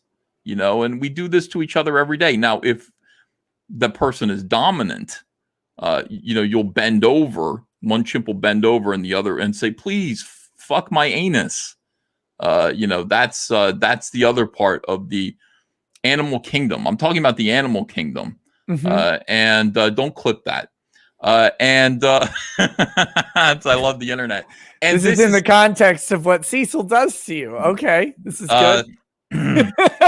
And anyway, that is the animal kingdom. That's where love bombing comes in. Thank you. Okay, perfect. Beautiful. I hate myself for asking. By the way, guys, we have crossed the 1,000 like threshold a while ago. I just wanted to let you know I am drinking. I have an Ardbeg Ergodile tonight. This is a fantastic scotch. It's hard to find in my area. My local whiskey dealer had 2 bottles. So I grabbed one. Jason Smoot says, Nick, is that bourbon you're drinking? I just cracked open my last bottle of Blanton's. Nope, this is scotch. Like I just said, Ardbeg Ergodile. How dare you send in that chat before I mentioned it? Very rude of you. 200 Watt Studio says, I don't think anyone has room for a fat Ethan Van Sciver. Huge. There's no 6 feet of separation when Ethan is in the city, let alone a room. Ouch. Yeah, but there, you know, social distancing is over with for now. In some states, it's making a comeback. Oh, by the way, in a month, we're going to be right back to lockdowns again. I believe that. It's total bullshit. Yep. I can't wait for my state to go back into disaster. That'll be fantastic. Because see, what happens is Minnesota follows the watch of Gavin Newsom and Gretchen Whitmer and Cuomo. So whatever those 3 chomos do, Tim Walz is certainly close to follow. ASO says Chris Chan isn't a person. She is a Sonichu. So how does that work in the law? Ask the sovereign citizens how well it works out to say I am not a person, but I am a something else, like maybe a corporation or whatever, or I am a natural man. The law doesn't care. Doesn't care about it at all. Okay, I've got these documents now. Let us pull them up. Maybe they should care. Maybe the law should care. And maybe that's something we need to fight for, is the rights of dragonkin to fuck their mothers. Do you remember? So my favorite part of covering the Google lawsuit that James Damore filed, this would have been like 3 years ago. They mentioned a presentation put on by 2 other kin.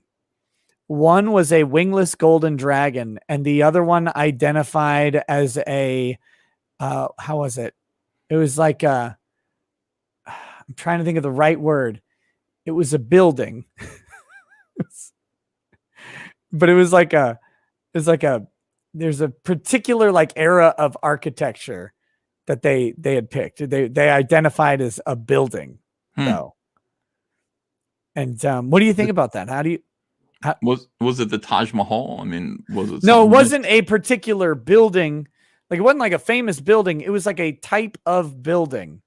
Large ornate building. Thank you. Yes, that was the word. They identified as a large ornate. So I guess the Taj Mahal would qualify under that description, but it wasn't specific like that. What do I think of that? I think it's great. How would one do that? How do you identify as a building? Like, what does a building do? This is what I don't understand. It allows a lot of people to come inside of it. Didn't think of that, and now my day is ruined. Thank you. You're welcome. Okay, on to this. So here, can you give us a little bit of background about what's going on in this lawsuit? So this is in regards to the a trademark dispute between you, as you claim to be the owner of the copy or of the Comicsgate mark, not necessarily a trademark, but a service mark, which is it's all the same. It just depends on what the mark is used to do. Is how you make these distinctions. But so you claim to be the owner of what's called the Comicsgate service mark. Yeah. And Common Sense Press Incorporated, doing business as Pocket Jacks Comics, which is a corporation of some sort, an entity of some sort owned by Preston Poulter. Right. Is trying to register a trademark, 2 trademarks for comics, right? Is that correct? I believe so. Yes. Yeah. So President says, I own Comicsgate, and has attempted to register those trademarks. Has 2 pending applications, and trademarks are weird. You have to register a mark for like a whole bunch of different stuff, even though it's all for the same thing that a normal person would see. But like you have to have one to like put on the comic itself, and then you have to have like a generic mark as well for other trade uses that you might encounter. This is why I don't do trademark law. It gets way too very complicated. complicated. But okay, so he is filing the 2 registrations, and you are opposing those. Is that the best way to word this? You're opposing the registration? Well, initially he was fighting Antonio J. Malpica there, who filed for Comicsgate 2 or 3 years ago. Antonio Malpica, aka Critias, who actually said, I'm going to be doing this.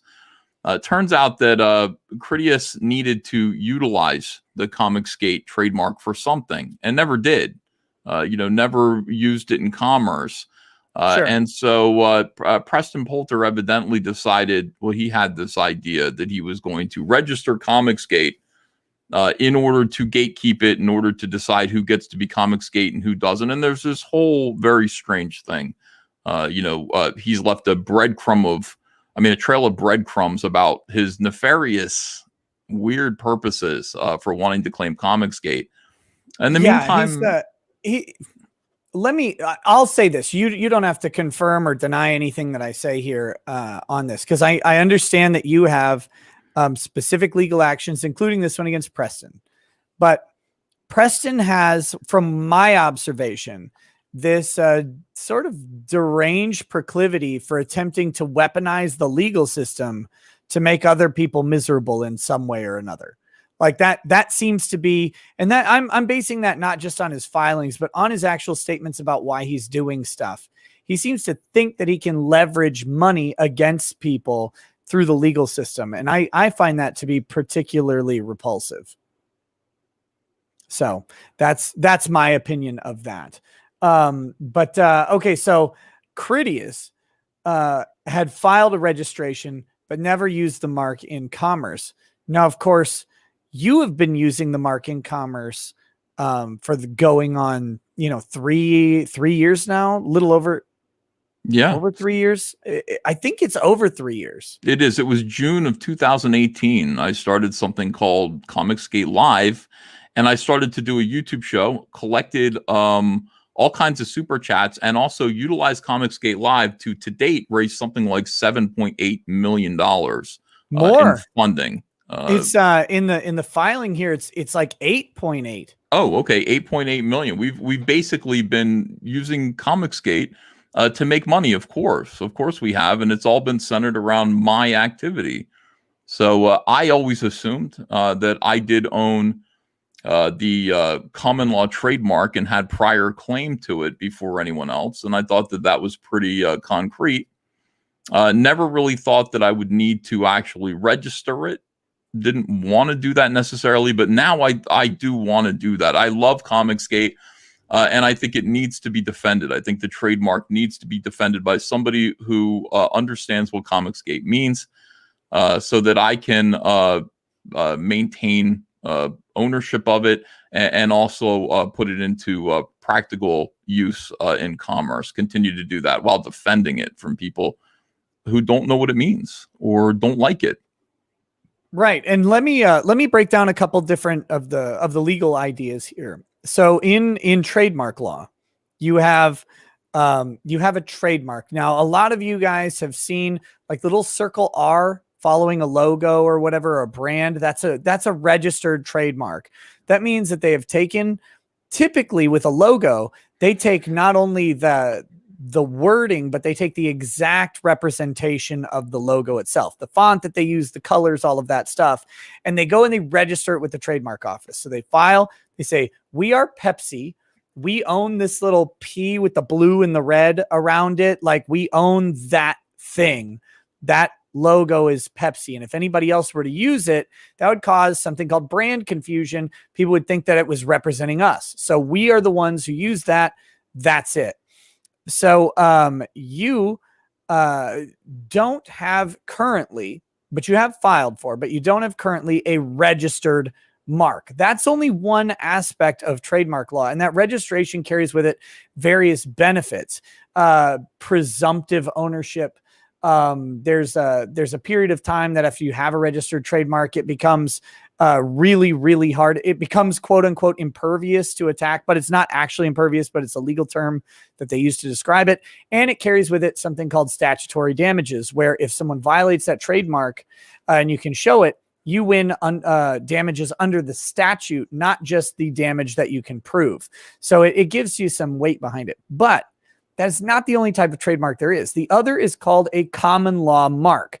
And this is where before the trademark office was created, because this is created by the United States. People don't realize that trademarks and patents were created by the US Constitution. They didn't exist. They didn't exist in the firmed up way that we have them.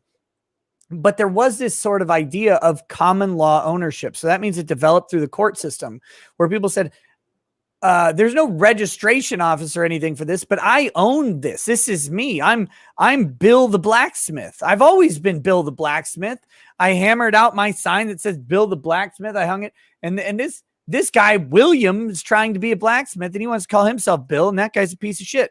So like they would have these disputes over it. And so the English common law developed a sense of protection. Says, no, you can actually own these things.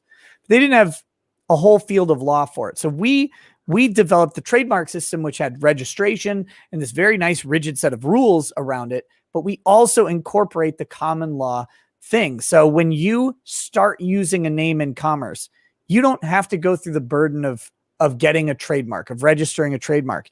You start using it and it's unique and it's identifiable to you and your business. It's yours. You own it.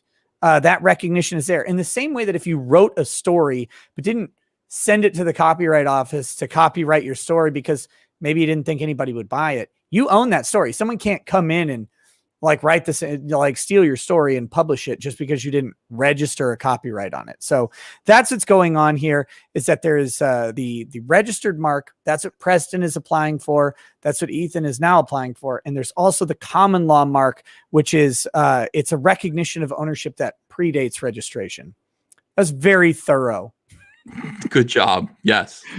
I could see everybody dying on the inside while I said that. Sorry. But, so I've read through this. This is an 11-page motion. And this intro actually summarizes kind of the action pretty well. So I'm going to read this real quickly. Petitioner Preston, has based his entitlement to bring this cancellation proceeding on the fact that petitioner's own trademark applications were suspended in view of defendant's registered mark. Okay, so here's what's going on. Antonio Critias, as people know him, as Ethan said, has a registered mark but didn't use it. So Preston files his request to register the Comicsgate trademark.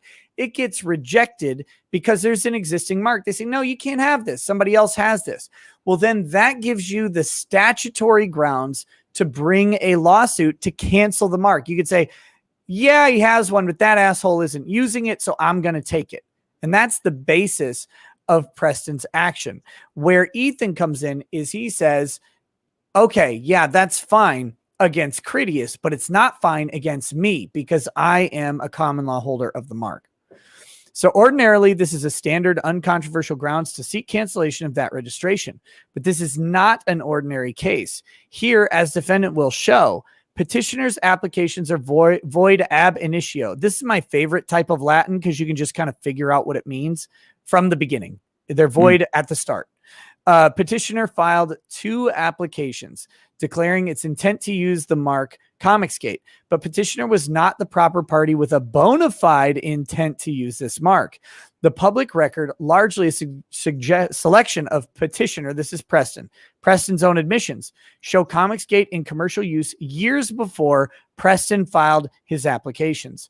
Thus, Preston is a mere intermeddler, a self-appointed guardian of the trademark register, and has no statutory right to bring this cause of action.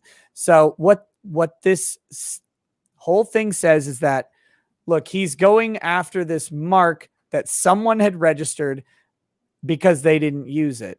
However, he's ignoring the fact that he doesn't have any right to use it because someone else already has been, and has been for a while. And that would be Ethan in this case. So that's the main sort of thrust of the arguments that are in here. I read through this. It's a very well-written motion. It's concise. It's 11 pages, which made me not want to die. That's good. A lot of times lawyers are like, oh God, it's got to be 30 pages like that. Mm-hmm. I just got to write 30 pages. Like, no, please don't. But the arguments summarize pretty much what I've said. My favorite part is, I think it's section 3C, where we get to find out. Yeah, 3C is where we get to see all the stuff Preston has said about this, which sinks his whole claim to it. That's my favorite part. So it's, or is it 3D here? Yeah, here we go. 3D. Preston admits Comicsgate was used in commerce to promote the sales of comic books prior to his application filing dates. So now we get some statements here. Here we go. These are things Preston said on YouTube. And guys, this is actually the downside of being someone who talks on YouTube a lot, is that you record stuff. And then the public can go back and review what's recorded. That's actually mentioned in the lawsuit. It's also true. So, quote, Preston, I like to get different quote. As a small creator, you're going to naturally kind of find yourself either falling in with, or having to actively reject the Comicsgate crowd. Because if you're looking at, the biggest numbers put up on the scoreboard for indie comics, they're going to be dedicated Comicsgate people such as, Ethan Van Sciver and Richard C. Myers. It's just Meyer. Meyer, yeah. And Ethan Van Sciver has gone on record as saying, hey, if you're a comic creator and you're Comicsgate friendly, come on my platform. So here he is. I mean, this is back January 9th, 2020, which is prior to his filing of these registrations. He's admitting, even here, that there is a Comicsgate crowd, Comicsgate people involving biggest numbers and a scoreboard, and Ethan Van Sciver and Richard Meyer. So this is great because even if he doesn't think that you're the owner here, he acknowledges that it's either you or Richard, right? Like, it's not Preston. Right. That's the best part. And you know, he's put some impressive numbers up there, not only for himself, but also Antonio Bryce with Brand. He was able to take a guy who had just an idea for a comic and, you know, just some preliminary artwork and get him to now 55,000 on the crowdfunding website Indiegogo. And so, you know, there's certainly that temptation to go, okay, I'm all on board with Comicsgate. So You're again, welcome, Comicsgate. You're welcome. Look how great that is. That's true. I mean, just aside from this bullshit, right. Antonio Bryce, just a man with an idea who had tried to crowdfund a comic book on his own, and he couldn't do it. And he came over to Comicsgate, and we got him to $55,000 at the time worth of funding, so that he could make a comic book. And he ended up at about $79,000. Like he ended up doing much better than this by the end of his campaign. This was still while his campaign was selling. So it's the magic of Comicsgate. It's great. He says, and for me, this question has gone beyond theoretical because Indiecron, the website where I listed Guinevere and the Divinity Factory, Indiegogo page, has now come out and said all future submissions must be official Comicsgate projects. So this is beautiful.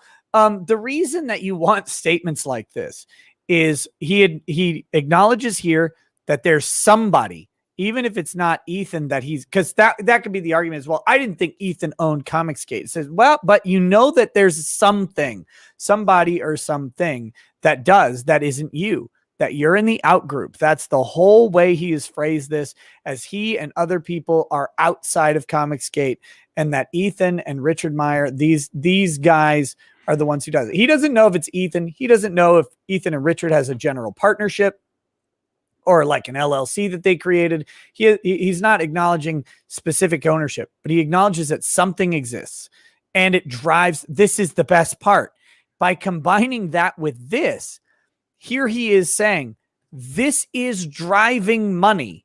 And that's what the trademark office cares about, because a critical aspect of trademarks, specifically common law marks, is that they have to be used in commerce. So you can't just register a trademark and not use it. You have to generate commerce with it. And here he is telling the future court that he would not have any idea about at the time he's talking about this. He's telling him, just this one project generates $55,000. And yes, $55,000 is more than enough to secure a mark. That's commerce. Any amount of commerce matters.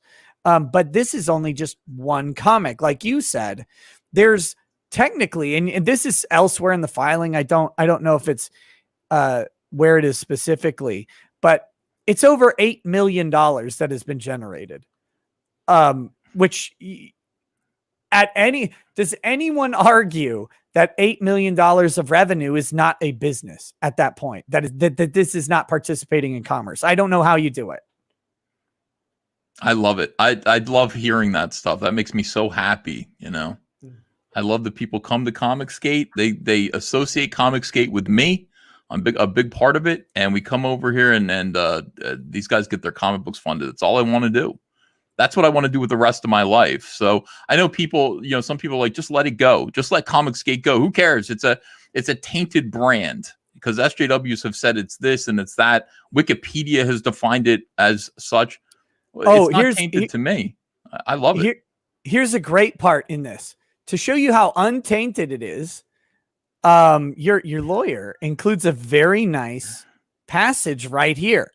This is actually beautiful. And this is another thing that you want to have happen so that you can put it into your trademark suit. They're going to quote a trade publication to talk about how Comicsgate has launched you into prominence in the comic industry itself. Like, there is, thank you. I think who is it? Rich Johnston, right? Or Johnson, the guy who does Bleeding Cool. Yeah. This guy, I don't know if can we say how much of a favor Rich Johnson did you by putting this out there? Yeah. He has to love you. Like, this is a ringing endorsement from a recognized trade publication that comic professionals routinely interview with. You couldn't ask for better stuff than this. Rich Johnston may have just very tangibly helped you retain a trademark for Comicsgate. It says, Mr. Van Sciver's successful use of Comicsgate in promoting independent comic book creators soon gained recognition in the comic book industry. At the end of 2018, for example, a popular digital magazine following the comic book industry, I would have called it a trade publication, but this works, Bleeding Cool, placed Mr. Van Sciver on its top 100 power list. Exhibit 8 at 2. Ethan Van Sciver, and then these ellipses just to note that there's superfluous words between the usage that the lawyer needs. Ethan Van Sciver used Comicsgate to raise over $500,000 on Indiegogo. This is at the beginning. This is back in 2018. Well, that's just for me. That's $500,000 Right. just for Cyberfrog. Yeah, not including what we've helped do for other people. But yeah, I got on the top 100 power list after having been canceled. By the comic book industry. I'm one of the top 100 most powerful people in comics, according to Bleeding Cool, which is not a fan. They're not fans of mine. Rich Johnson must be a fan. He did such a solid by doing that. He has no idea. He has only given you more power. It's probably the best thing he's done in his entire life. I love it. It's great. I'm not here to just, here it is.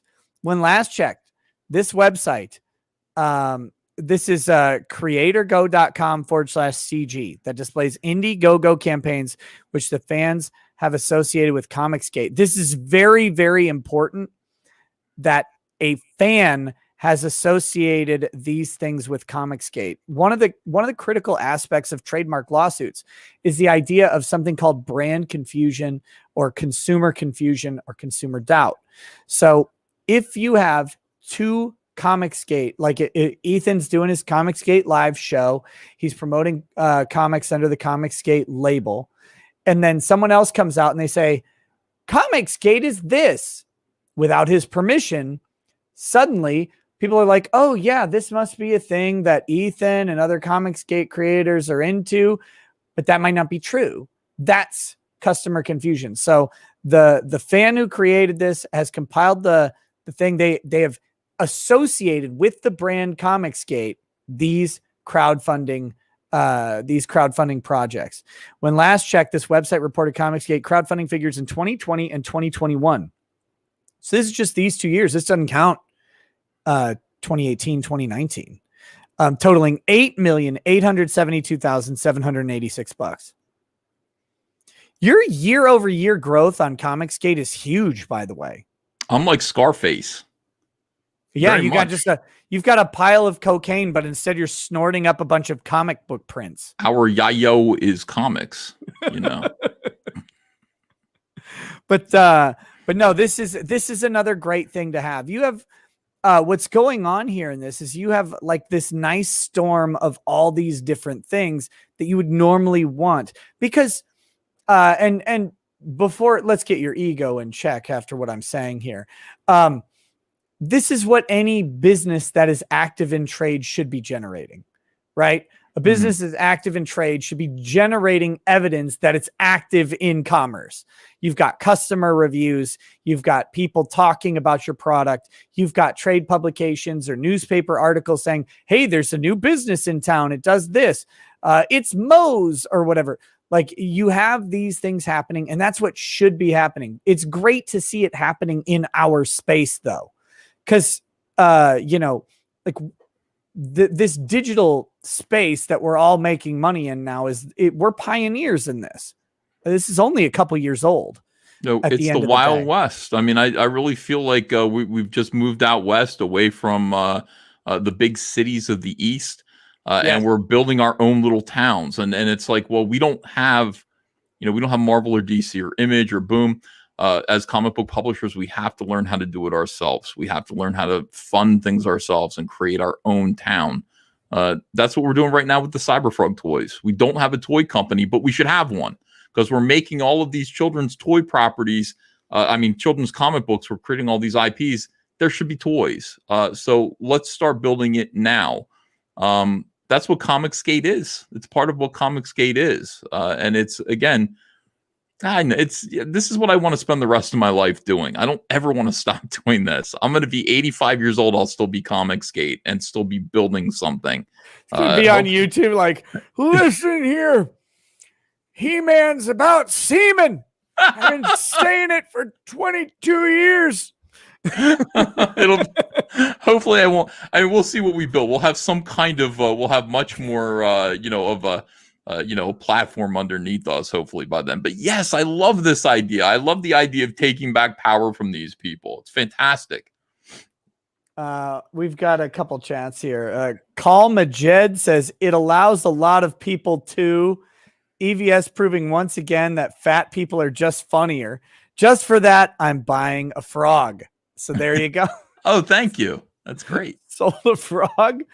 Jason Smoot says, what does any of this have to do with cash grab? Also, let's get John Malin over 110K tonight. Yes. Go back. Godlike by John Malin. Godlike, right? Godlike. Yeah. John Malin's new book just launched yesterday. First 24 hours of funding, it raised $104,000. 110K for Godlike would be great, but remember that we've got 2 days left on the Cyber Frog action figures. So that's why we're talking about them tonight. I know there's going to be, I'm assuming you're going to be doing a big push over the next day to wrap those up. But there's 2 days left on the toys. Let's hit those. Buy toys. Buy some early Christmas presents for kids that teach them that get little comic skaters. They have no idea what they're doing, but get them in with the toys. And that's actually how a lot of kids used to get into shows. It was symbiosis. Like the shows sold the toys, but the toys also sold the shows. That's our next step, is using YouTube to actually create our own animated shows for our properties. I mean, we have everything that we need. We have the talent, we just need a little bit of money. So we'll be, we've got the toys, we've got the comics. Let's make cartoons, and we're going to do that. Alexander Maxwell says, EVS, though I don't financially back Cyberfrog, I'm a big supporter of Comicsgate and taking back the entertainment industry.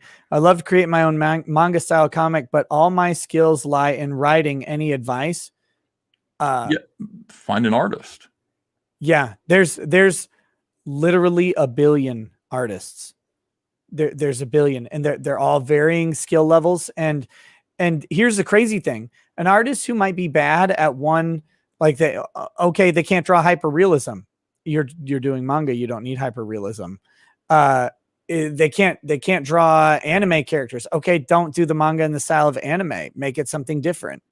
You can find an artist. You can pair with them. You can find someone who's in your budget. You can find someone who, most importantly, I think, is that you work well with, who can put your vision on paper. That's the trick with the artist. It's less about like what style they draw. It's less about what they do. Can they put what you have in your mind on paper in a way that jumps off the page and grabs people? I guarantee you, there's probably 10 artists watching right now at least who could make that happen. So start putting your story together, get it down on paper. If you're a writer, get it down on paper, start writing it out, and then start fishing for artists. Get an idea of how much they cost. And then, put out an ad somewhere. I mean, there's all sorts of places on the internet to find an artist.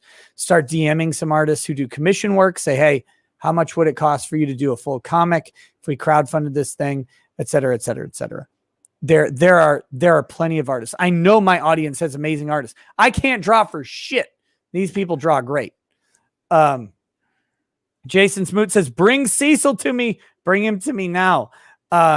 Jason, first of all, thank you for the huge donations, but I don't know if you're in a proper state to have Cecil with you. Bad things could happen. You could wake up walking weird. Okay, back to this. I have been talking very positively about your lawsuit, but I do have to point out some things. Okay. Your lawyer has made some critical errors. Okay. Let's see. Is this? I'm trying to remember exactly where they are. It was at the top of one of these pages. I thought it was 8. It's getting towards the end. You could tell he's getting tired. You could tell he was getting tired. That's what's going on here. I like all the quotes. That's my favorite part. I like reading the quotes. The quotes from live Preston? streams. Yeah. It's a lot of fun. Those are good. We read a good chunk of them. Let's see. Where was it? We're in trouble, guys. Let's see. Dependent.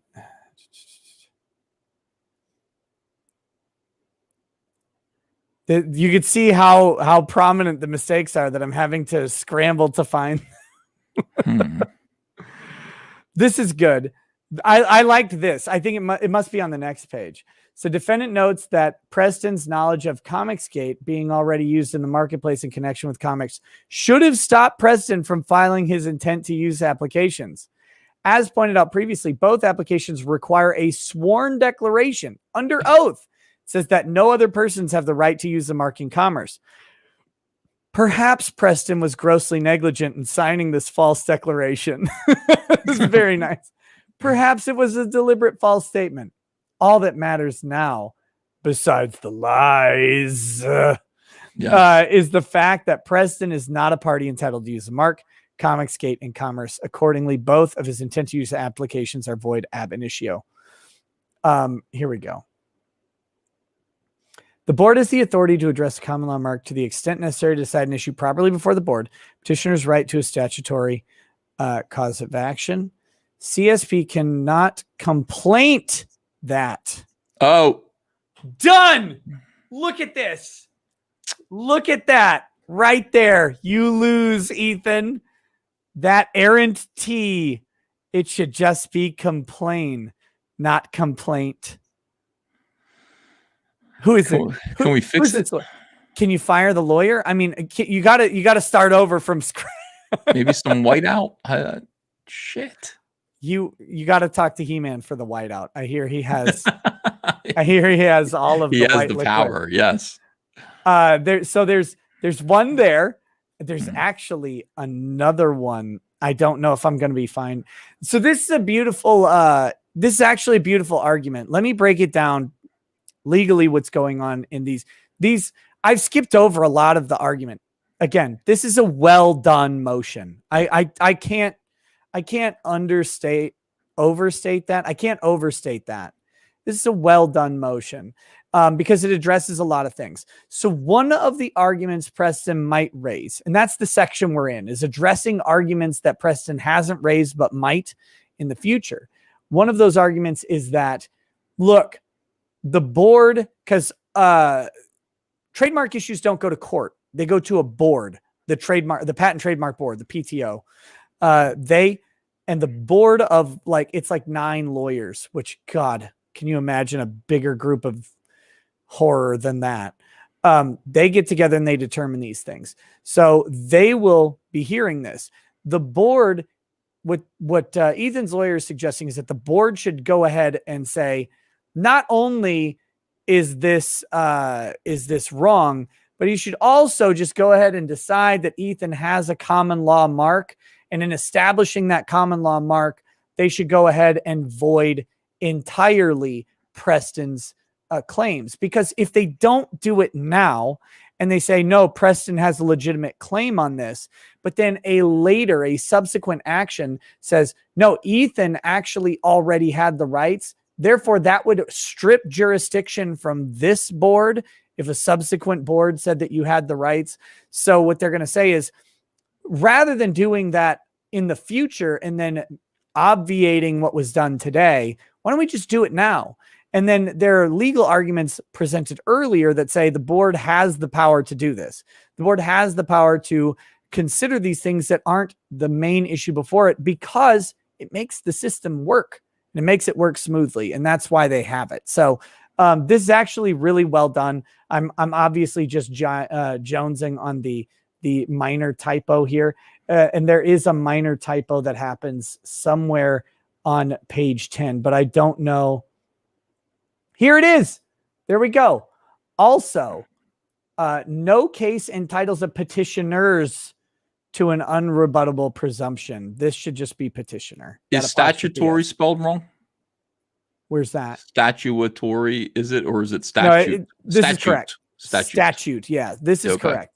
So it's just this apostrophe S on page 10. I'm pretty sure those are the only two typos that I saw. And it is funny because this is what I've noticed a lot in reading a lot of legal documents is typos tend to come near the end. Yeah. You're like getting done. You're like, you're in the groove, right? You're like, Get because it done. tell you what, the first couple pages of a motion are horrible to write. Like, where the hell do I start on this thing? And you get going, you get in your groove and you're like, yeah, I'm kicking this guy's ass.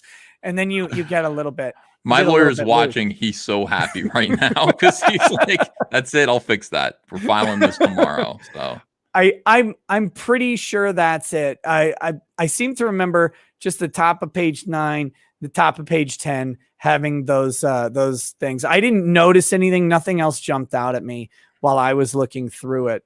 But this is all like the arguments in this thing are good. They're all sourced and cited, which is great. And you know, you never know what they're going to do, right? This is a gaggle of lawyers or a judge in any lawsuit. You never know exactly what they're going to do. So what you do is you make the best damn motion that you can, the best complaint that you can, the best answer that you can.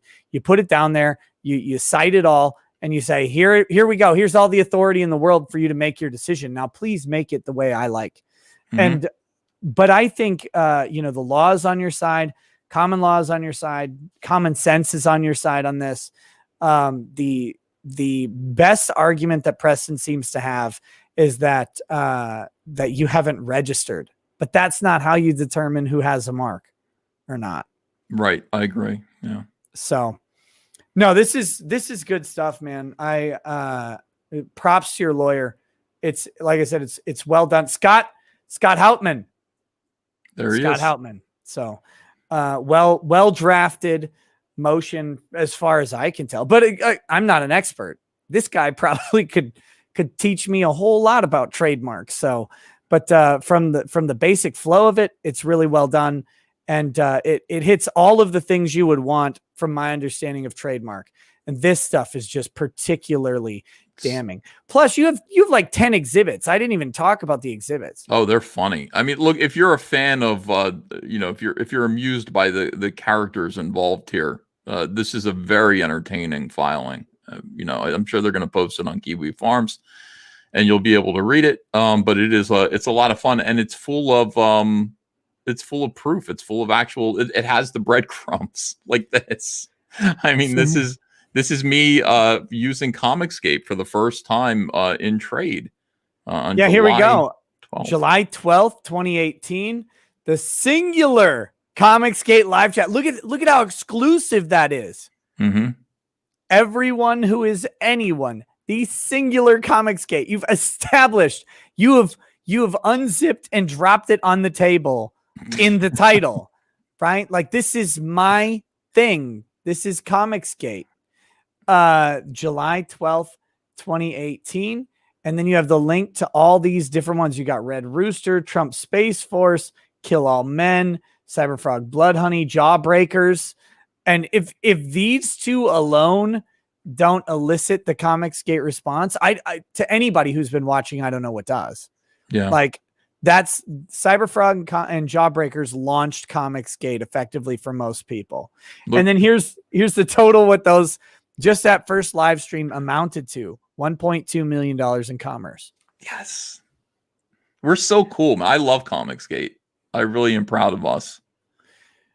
July 28th, 2018. Comicsgate used to promote Indiegogo crowdfunding campaign on Twitter. Cyberfrog leaps past 475,000 as we enter the final 24 hours. Will we break $500,000? Anything is possible for Comicsgate. That's me, Comicsgate.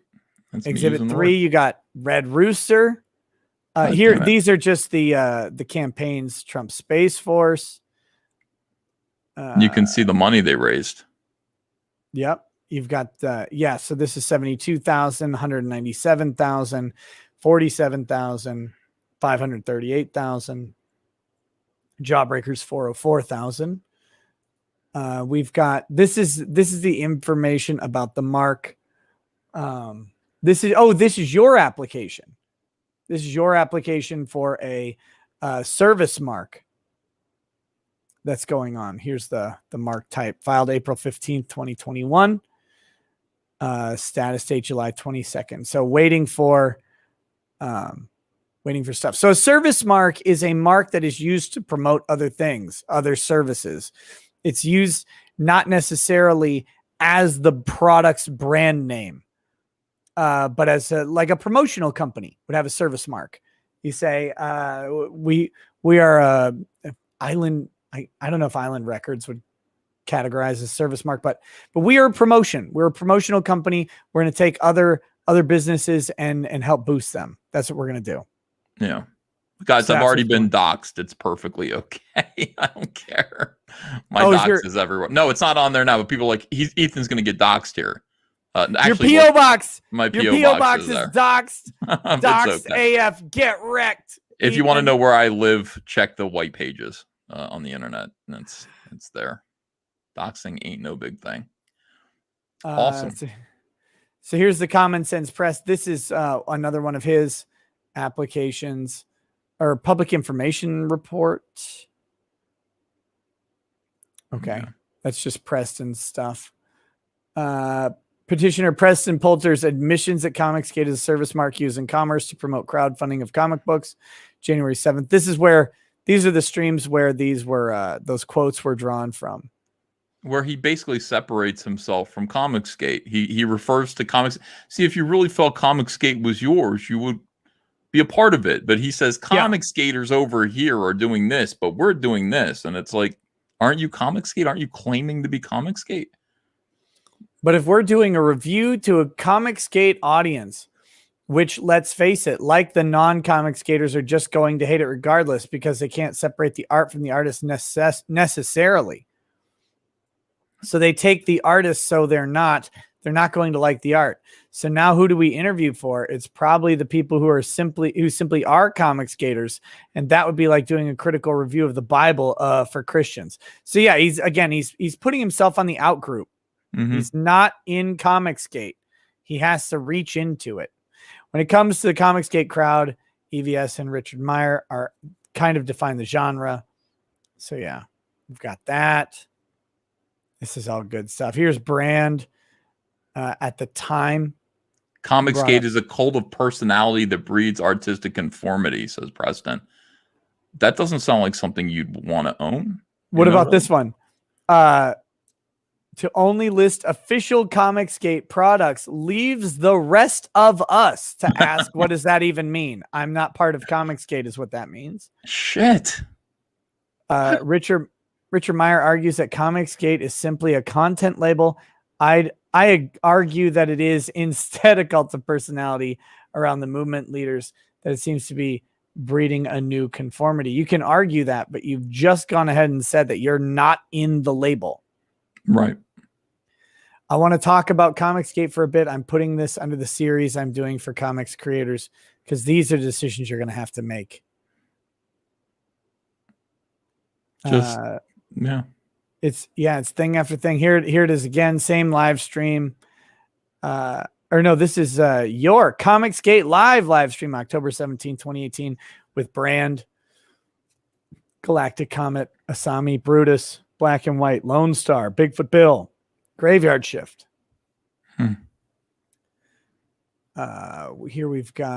Here's the Bleeding Cool power list, number 75 to 71. I didn't even keep a copy of this, so this is pretty neat. Number 74. Number 74.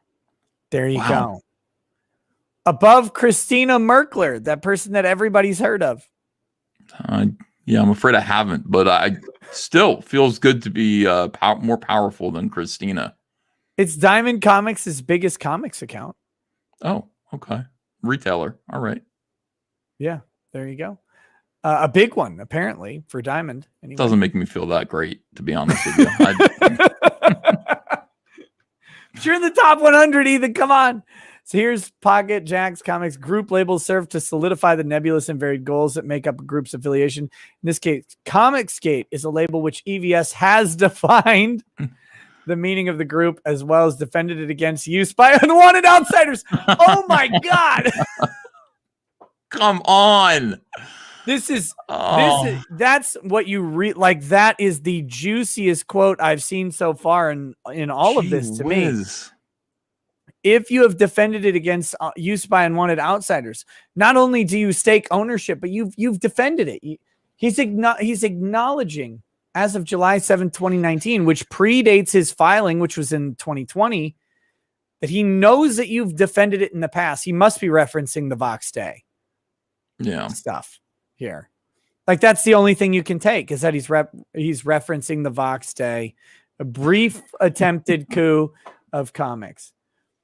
Comicsgate has come to mean EVS and Friends. So EVS and Friends will decide what the next iteration of Comicsgate is. I'm guessing it will still be EVS and Friends. Thank you. For that matter, many members of Comicsgate have attacked creators for trying to steal/grift by presenting a comic book to them who do not fulfill their identity requirements as fully Comicsgate. Look, again, yet another quote, protecting the brand. This is good stuff. I'm telling you, this is fantastic. It got reviewed well by Son of Comicsgate Live as well as Comics Gateway. The notion that you look at CF as holy scripture illustrates what I've been saying. I think he meant CG. This is probably a typo. Probably Cyberfrog. Oh, that might be. CG is Ethan's little club full of Ethan's little sycophants. Mm-hmm. Flattering.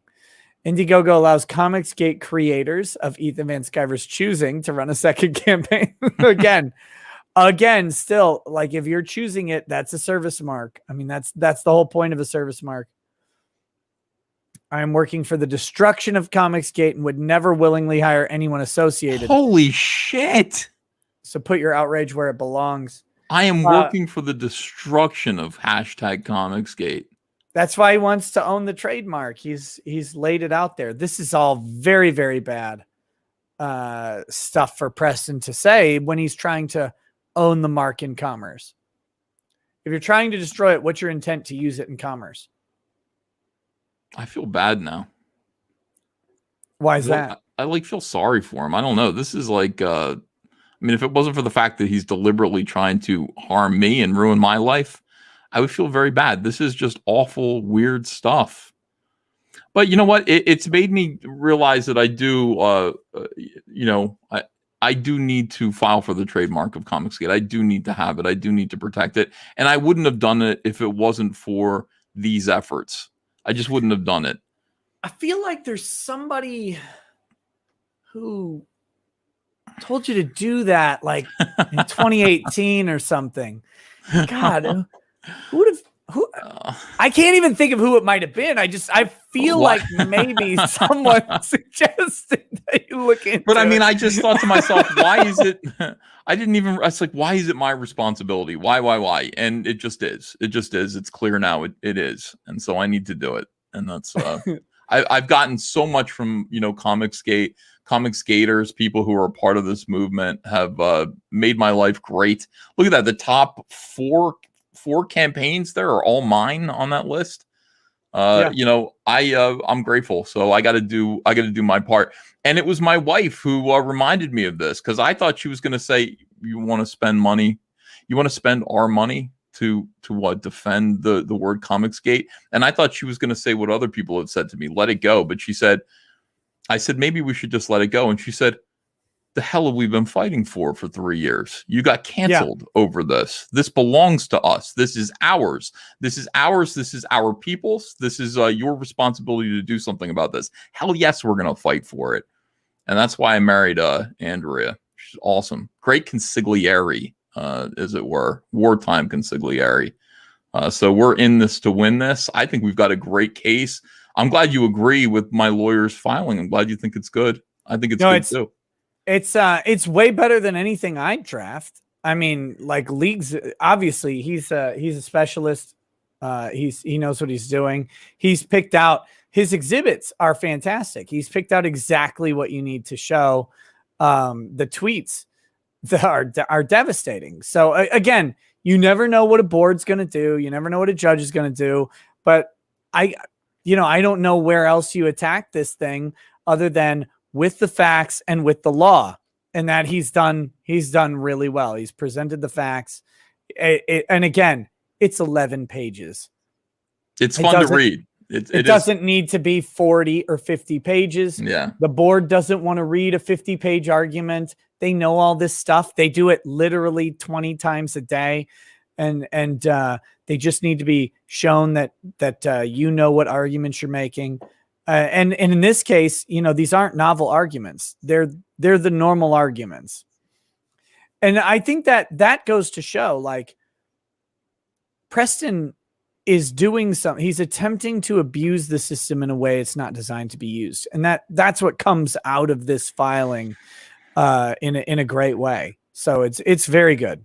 It's very good. I think I think what he has been doing by using this trademark and he's put it on a few comics. I think it's fraud. I think he's been using the trademark fraudulently. I think filing for it.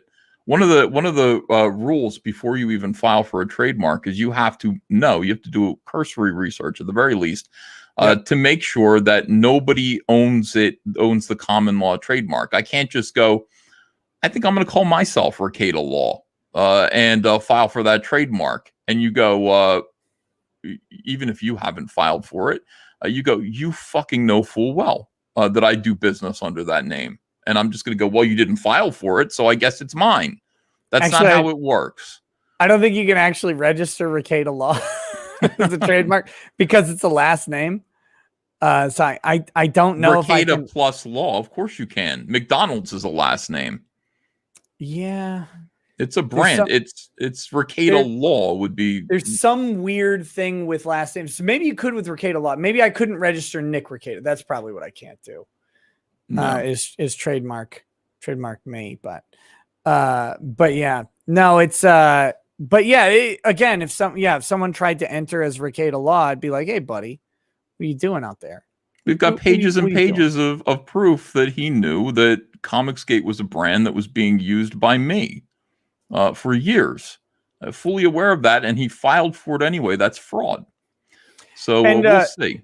Yeah, so this is even worse because typically what you've got is like some where they should have done an internet search and looked for something. Like they should have found it, like you said. So you have a duty to check the registry, but then you have a duty to do some diligence in looking for a potential common law mark holder. And remember, those aren't registered. So there's a handy database where you can just type in whatever you want and see if it pops up on the trademark registration.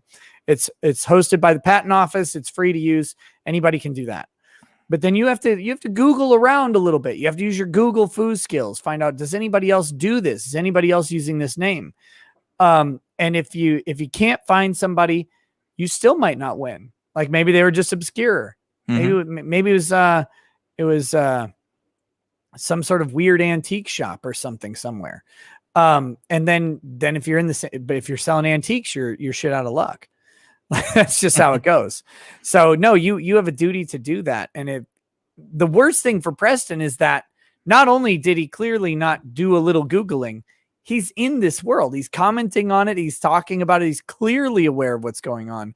And that lends towards the idea of nefarious motives rather than just idiocy. Yes. Yeah. Idiocy too, though.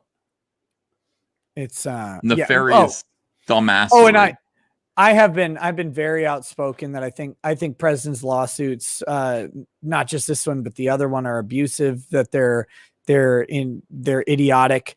They're poorly drafted for one thing, but they're intended to utilize the legal system to cause harm to people. And, not everybody involved is all that upstanding, but that doesn't matter to me. Like, I don't care if because I know there are people in this audience who don't like some of the people who are in the rogues gallery with you, and that's fine. I'm not saying that they need to be liked in any particular way, but that doesn't mean that they should have a legal system that is intended for serious disputes leveraged against them in frivolous ways. I find that to be disgusting. Me too. But yeah, man. Well, that's that's the trademark. I mean, that's where it is. We'll be waiting. I can't wait to see what happens. Will I you think follow you're going these to stories? Will you? I mean, I would appreciate it. I'd love your commentary throughout this and the other case as well. It's all moving forward. Yeah, I saw the other case. We're not going to get into any of the issues. The only thing I've seen on it is that I think you and I don't know, either Dean or Vicky have been served, but there's not too much that's happened since then. I do check in on those every couple days to see if there's action.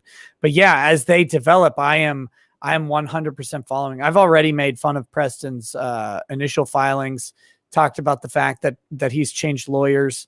And I think that the reason he changed lawyers is because the first complaint was really bad.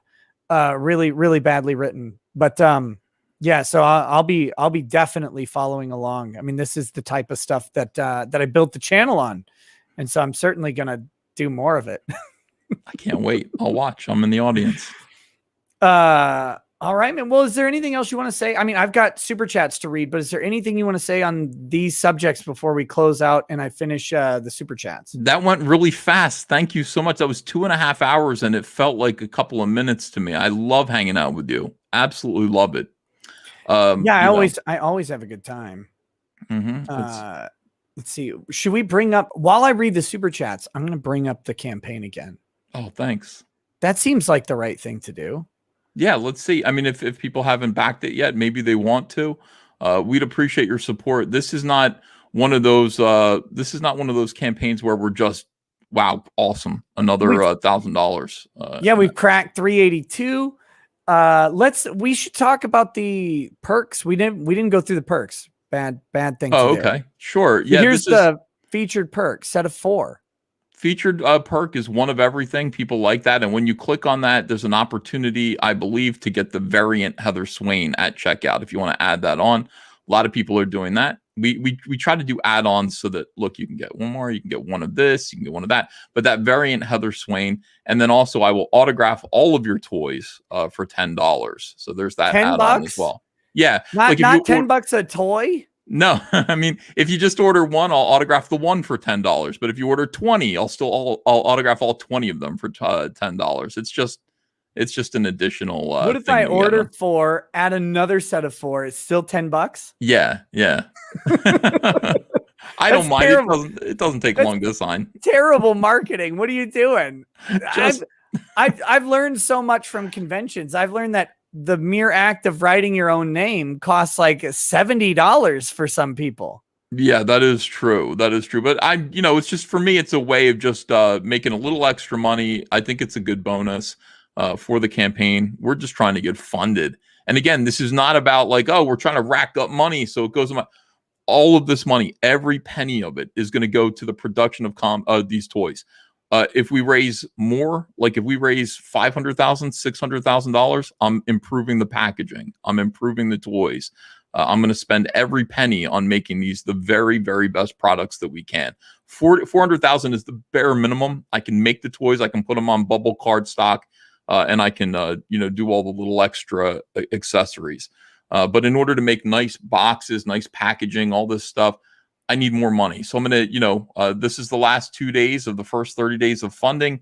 If we can get funded over the next 2 days, that would be great. We'll extend it another 30 days and let's just make these toys even better.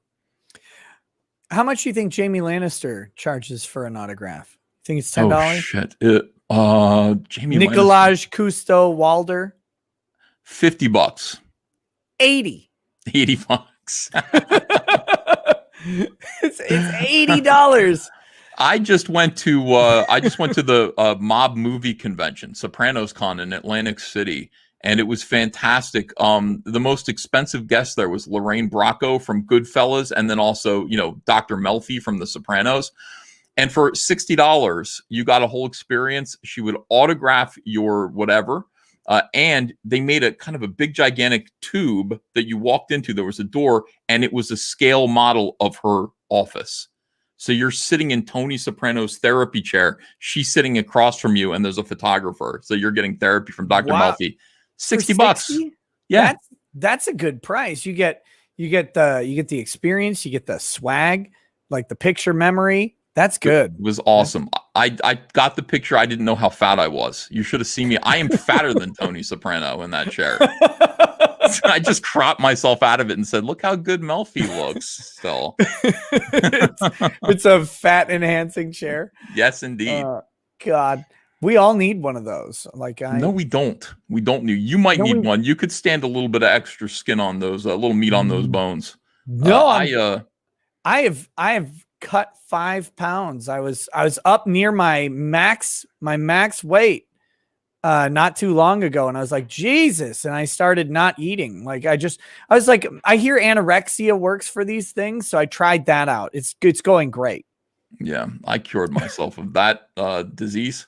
I would love to do that. Everybody right now is getting thin. Cecil looks great. John Malin looks great. People are really working on. I'm working on it too. I eat fish and salads now.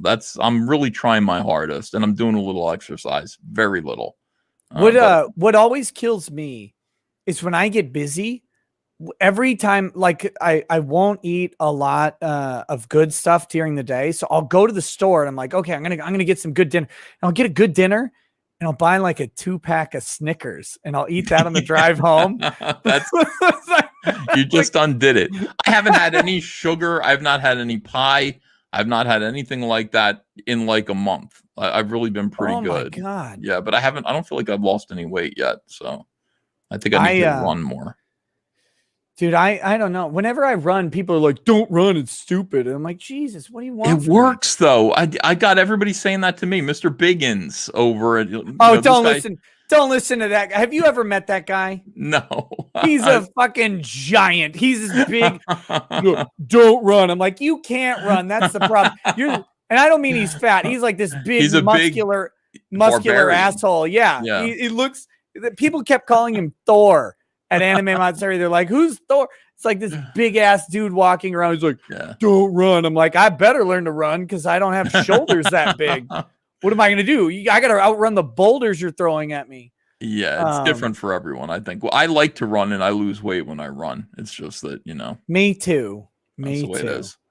Okay, so you can buy the set of 4. Or you can just choose one. Modern Cyberfrog is the, I guess the main one, but Heather Swain is doing great. These are $40. For $40, you're going to get the extra 3 sets of hands. You're going to get an extra swap out head. And God willing, you're going to get the weapons and another couple of heads as well, if we can get the funding. So you'll be able to modify your Heather Swain action figure in a number of different ways. But I need you to buy in at $40. That's the bare minimum. Guys, you could be buying 10 Heather Swains. You're a harem anime already, just by yourself. You don't even need this. You got the 90s Cyberfrog. You've got the Vespis. The Vespis is the big one. It is $75 for a Vespis. They're gigantic toys. You're going to be really, really happy. And if you want to, there are people who are like, I'm going to start building a Vespis army. I want a whole swarm of them to fight my toys. I have them at 2. You can get a 2-pack with like a single shipping charge. And then you can get that and you can add on a second 2-pack. So you've got 4 Vespas coming in one box. Now we did, we got to, keep scrolling down there. I think like 1 or 2 more. Yeah. 2 sets of 4. 2 sets of 4. Now that, that's for people who want one in the package and one to open and play with. We're fortunate. This is we're actually making a little progress. Big Bad Toy Store is going to be the internet retailer that carries Cyberfrog toys at a marked up price. So, when this campaign is over, they'll be selling these toys to everyone, but you're going to pay more for them there.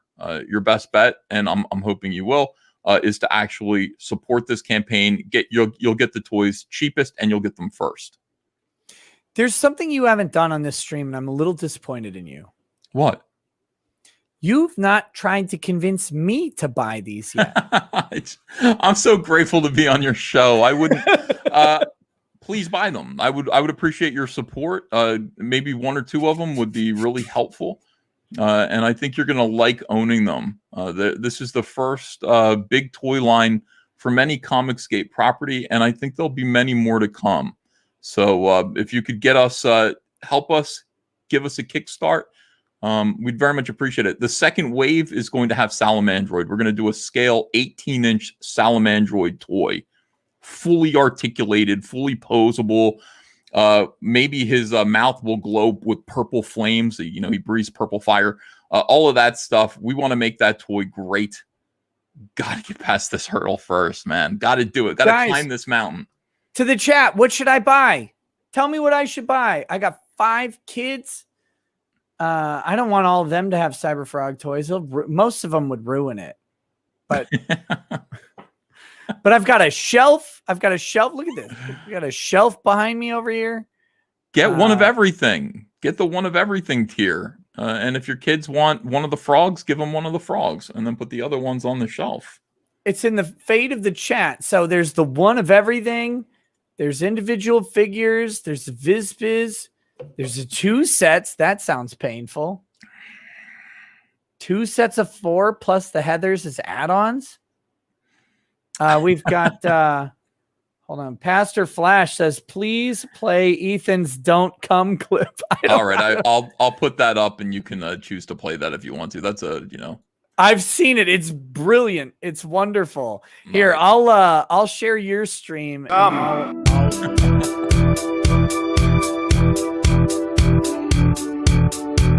Don't you love it when they say, Do not come.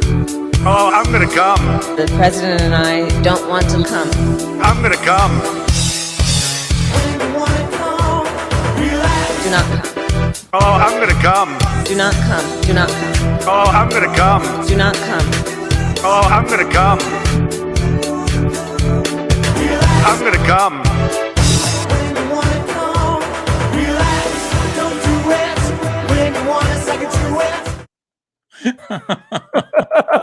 I love the Ritz cracker hat at the end. It's just a guy putting on lipstick. Sure. Absolutely.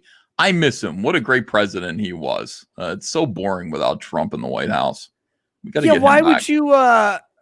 Why would you want the current guy? He's so boring. He's just pointless. He's like the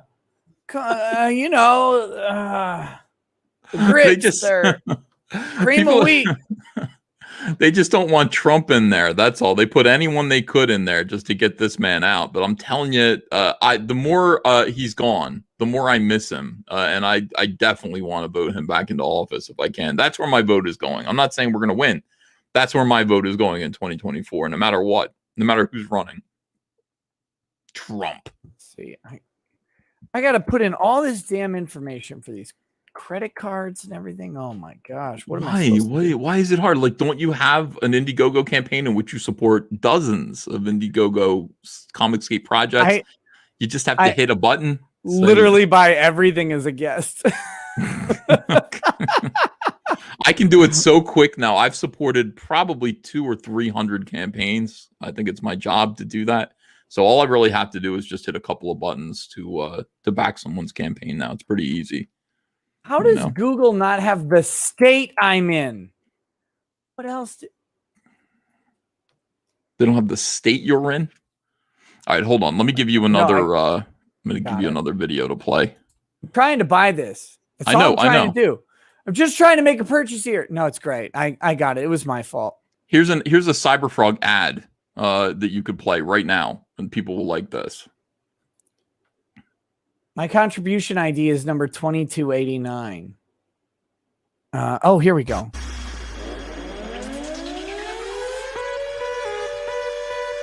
Well, it's not up yet, though. Yes, it is. I don't see it.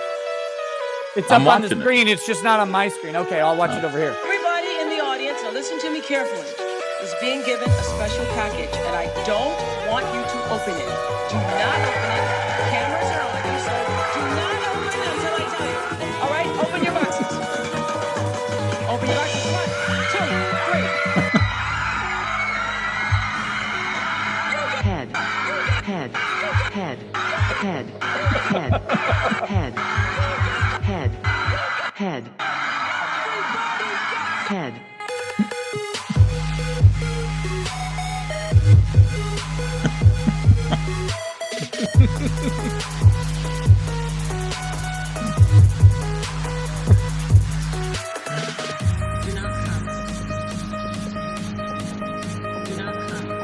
Do not come. Do not come.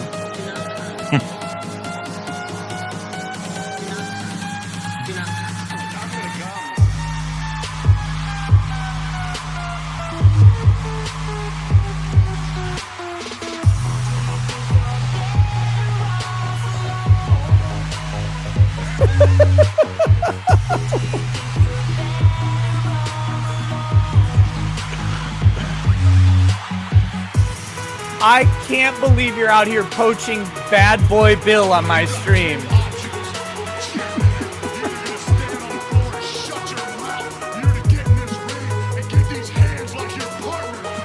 will get these hands. Take care of those hands. Take me places. I got hands. I'm gonna go pro.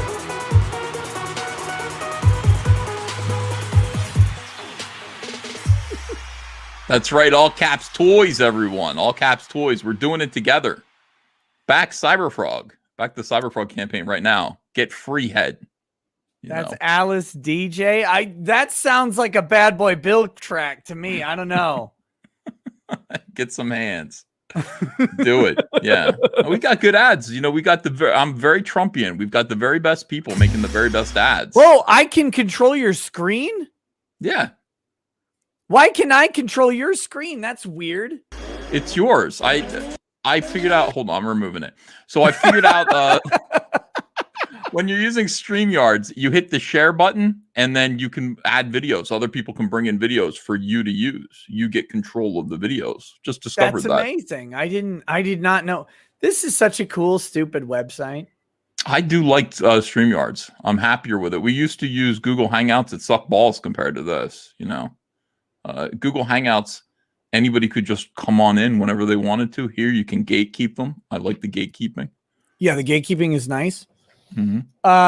Okay, so I did back your little campaign or whatever. You did. Thanks. I appreciate it. Thank you. All right, pull it up. Let's see where we're at. Let's see where we went. We were at 382 before.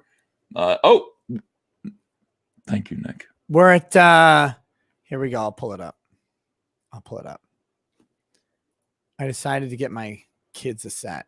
So we're 383,039. I'm at the mercy of the chat. They said buy 2 and then you add 2 variant Heathers. I forgot to get them autographed. I'll sign them for you. Thank you so much. That is gigantic. We're now only $17,000 away from getting funded. I've got 2 days to do it. I'm way better. I thought I was going to get it to 380 tomorrow, and then we'd have a sprint, a $20,000 sprint in the last 24 hours. But thank you, Nick, and thank you everybody in the chat. I really appreciate it. I appreciate your support. Thank you for the moral support and reading that lawsuit filing.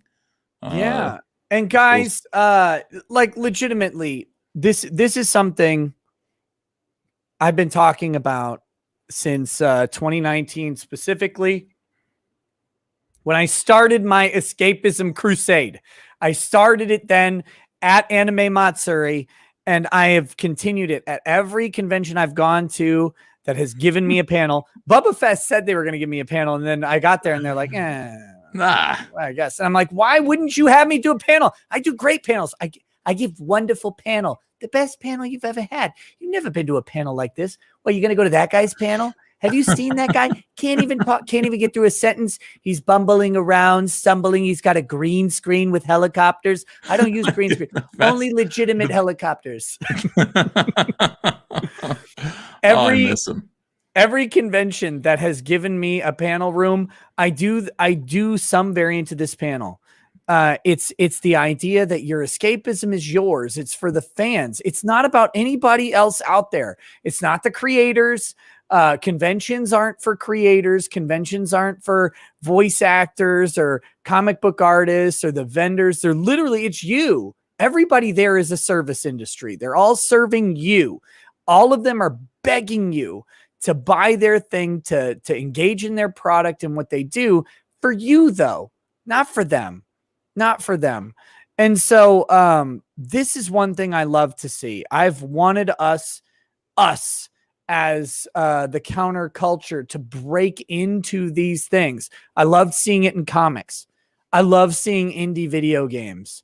I love that somebody out there has got the following to make action figures. Fuck And- yeah, let's do it. Let's do it. Let's do something after this too. Let's just keep it going. Yes.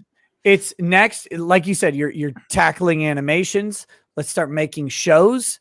Let's start making movies. And these things require more and more production, more and more people. But you can't get there if people aren't willing to take the incremental steps. You've got to build these industries. Remember, Hasbro has been around for what, 70 years? Yeah. Like they've been making, and they started making little shit things, and now they make a lot of little shit things.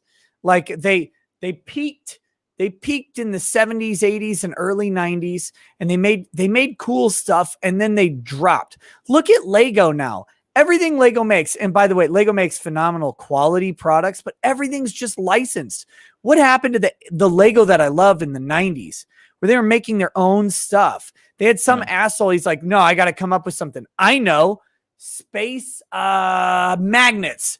Magnet force. Yeah, we got spaceships and they're magnetic, and we're going to sell magnets, little cheap magnets and things. That's great.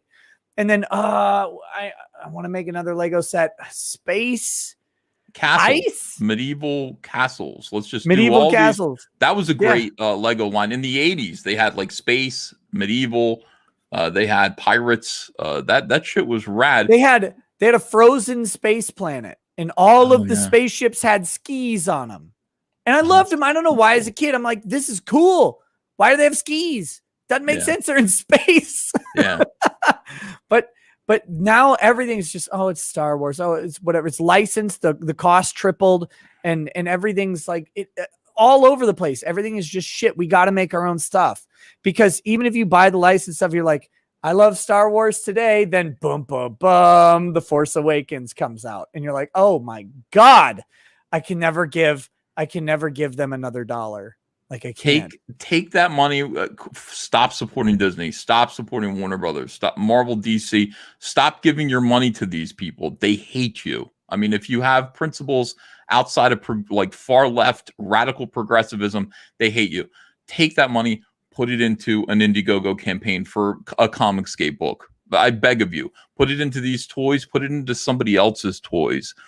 Give somebody who has a dream, who is not owned by an enormous corporation, who is not constantly virtue signaling for values that you do not hold, while calling you a Nazi. Give that person a chance. And that's what Comicsgate is. I love it. I'm grateful that we have so many people who are a part of it, so many people who are supporters, and so many people who want to try it themselves. It's a miracle. All right, let's I couldn't have said it better.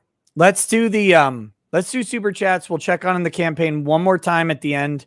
If that's, you're cool to stay through super chats. I hope. Of course. Yeah. Maybe one of them is about me.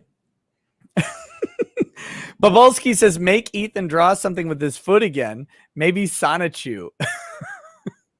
I'm not the best foot artist. I did try that. It wasn't great.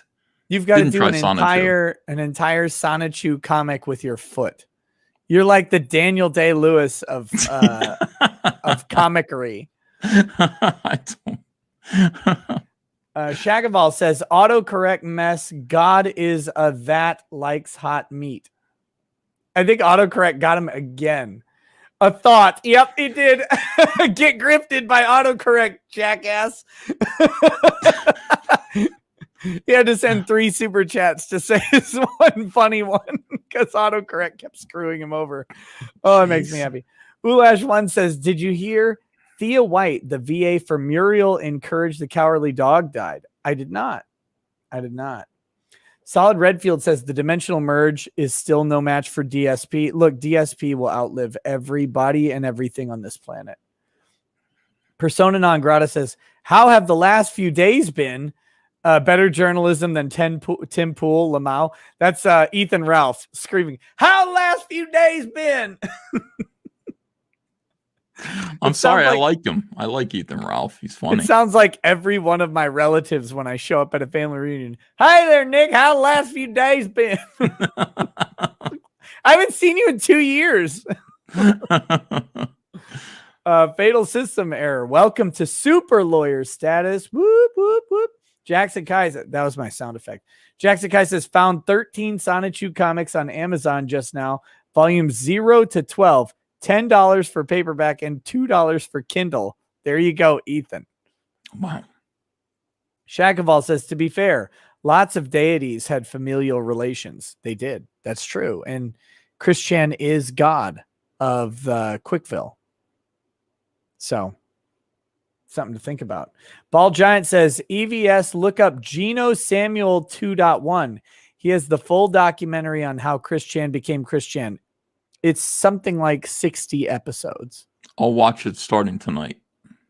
Walter Deadman says, watch George Floyd-style riots break out for Chris Chan and thus usher in the blood god Sonichu.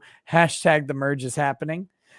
Jonathan Ferrier says, Ethan, Ralph's long sleeve shirt is the one Chris Chan has on in those pictures. Meta. That's true. Anonymous says, I bought 2 Heather Swain dolls. I'm going to sculpt and paint them to look like Chris Chan and Barb, and no one can stop me. That's so fucking horrible. Malik Foxon says, looking good at that haircut, fam. Welcome to August, and thanks for yet another Sunday stream. Phoenix Lord Asserman says, Ralph shaking his pig hoof at Josh in impotent rage will never stop being funny to me. Ralph is more pathetic than Maddox at this point. Damn. See, some hate for Ralph. Hopefully we get some Josh hate in here too. I love when they clash. It's my favorite. Mercenary X says, so how badly do you think the fans of 40K should exterminatus Games Workshop? Text to speech, and pretty much every fan fiction writer has given up. Games Workshop is asking for God's karma to kill them over their evil, burn them and their Hasbro CEO with legal suits. So are you familiar with this, what's going on? Mm-mm. Games Workshop owns Warhammer 40K, right? Mm-hmm. They did this thing. They've got GW Plus, a streaming service coming out, and they bought out a couple of like YouTube fan animators, like the guy who did the Astartes fan animation, which is really, really good. They bought them and they brought them into the thing, but then they basically told everybody else who's doing fan animations of Space Marines that they're going to get copyright claims if they don't shut it all down. Which to me seems like about the stupidest decision you could possibly do. That like sucks. Like, I don't know. People do fan art of Cyberfrog, and I've seen fan art of Heather, right? Yeah. That's, you want that to happen. That's yes, good. it's a good thing. That means people are engaging, and then they're potentially, like, every one of those fan arts they create and share, that's potentially reaching a new audience, like somebody else, and they go, oh, what's this? I like the look of this. It's very, very stupid, in my opinion, what they're doing. I can't believe that they're this fucking dumb. Mercenary X says, as for Chris Chan's dimensional merge, I fear it may be real, but not in the way he hopes. It is more in line to God's plan, how it will troll us. God will make the furries real and the waifus will rule us. It will be better because they will burn Games Workshop. Destin says, do you think Chris Chan will be housed with females or males in prison / psychiatric facilities, given he may have oddball sexual charges? I don't know. I'll have to look. I'll try and find out how Virginia does that, how they deal with gender identity, but he's pre-op. I think they might put him in with men. Good. I don't know that he even has any intention of getting the chop either. So I think they put him with men. Mercenary X says Muppet Babies in the 80s was good. This one with Gonzo, it's crap like this that makes me sympathize with the people who want to ban LGBT and criminalize it. The slippery slope was correct. Remember the gay choir singing about our kids. I've not watched the gay choir video. Dude, it's infuriating. Seriously, when you see it, you're going to be angry. And I didn't know because I'm gay rights, sure. I saw that video and I was like, fuck all of you. Fuck all of you. It was really bad.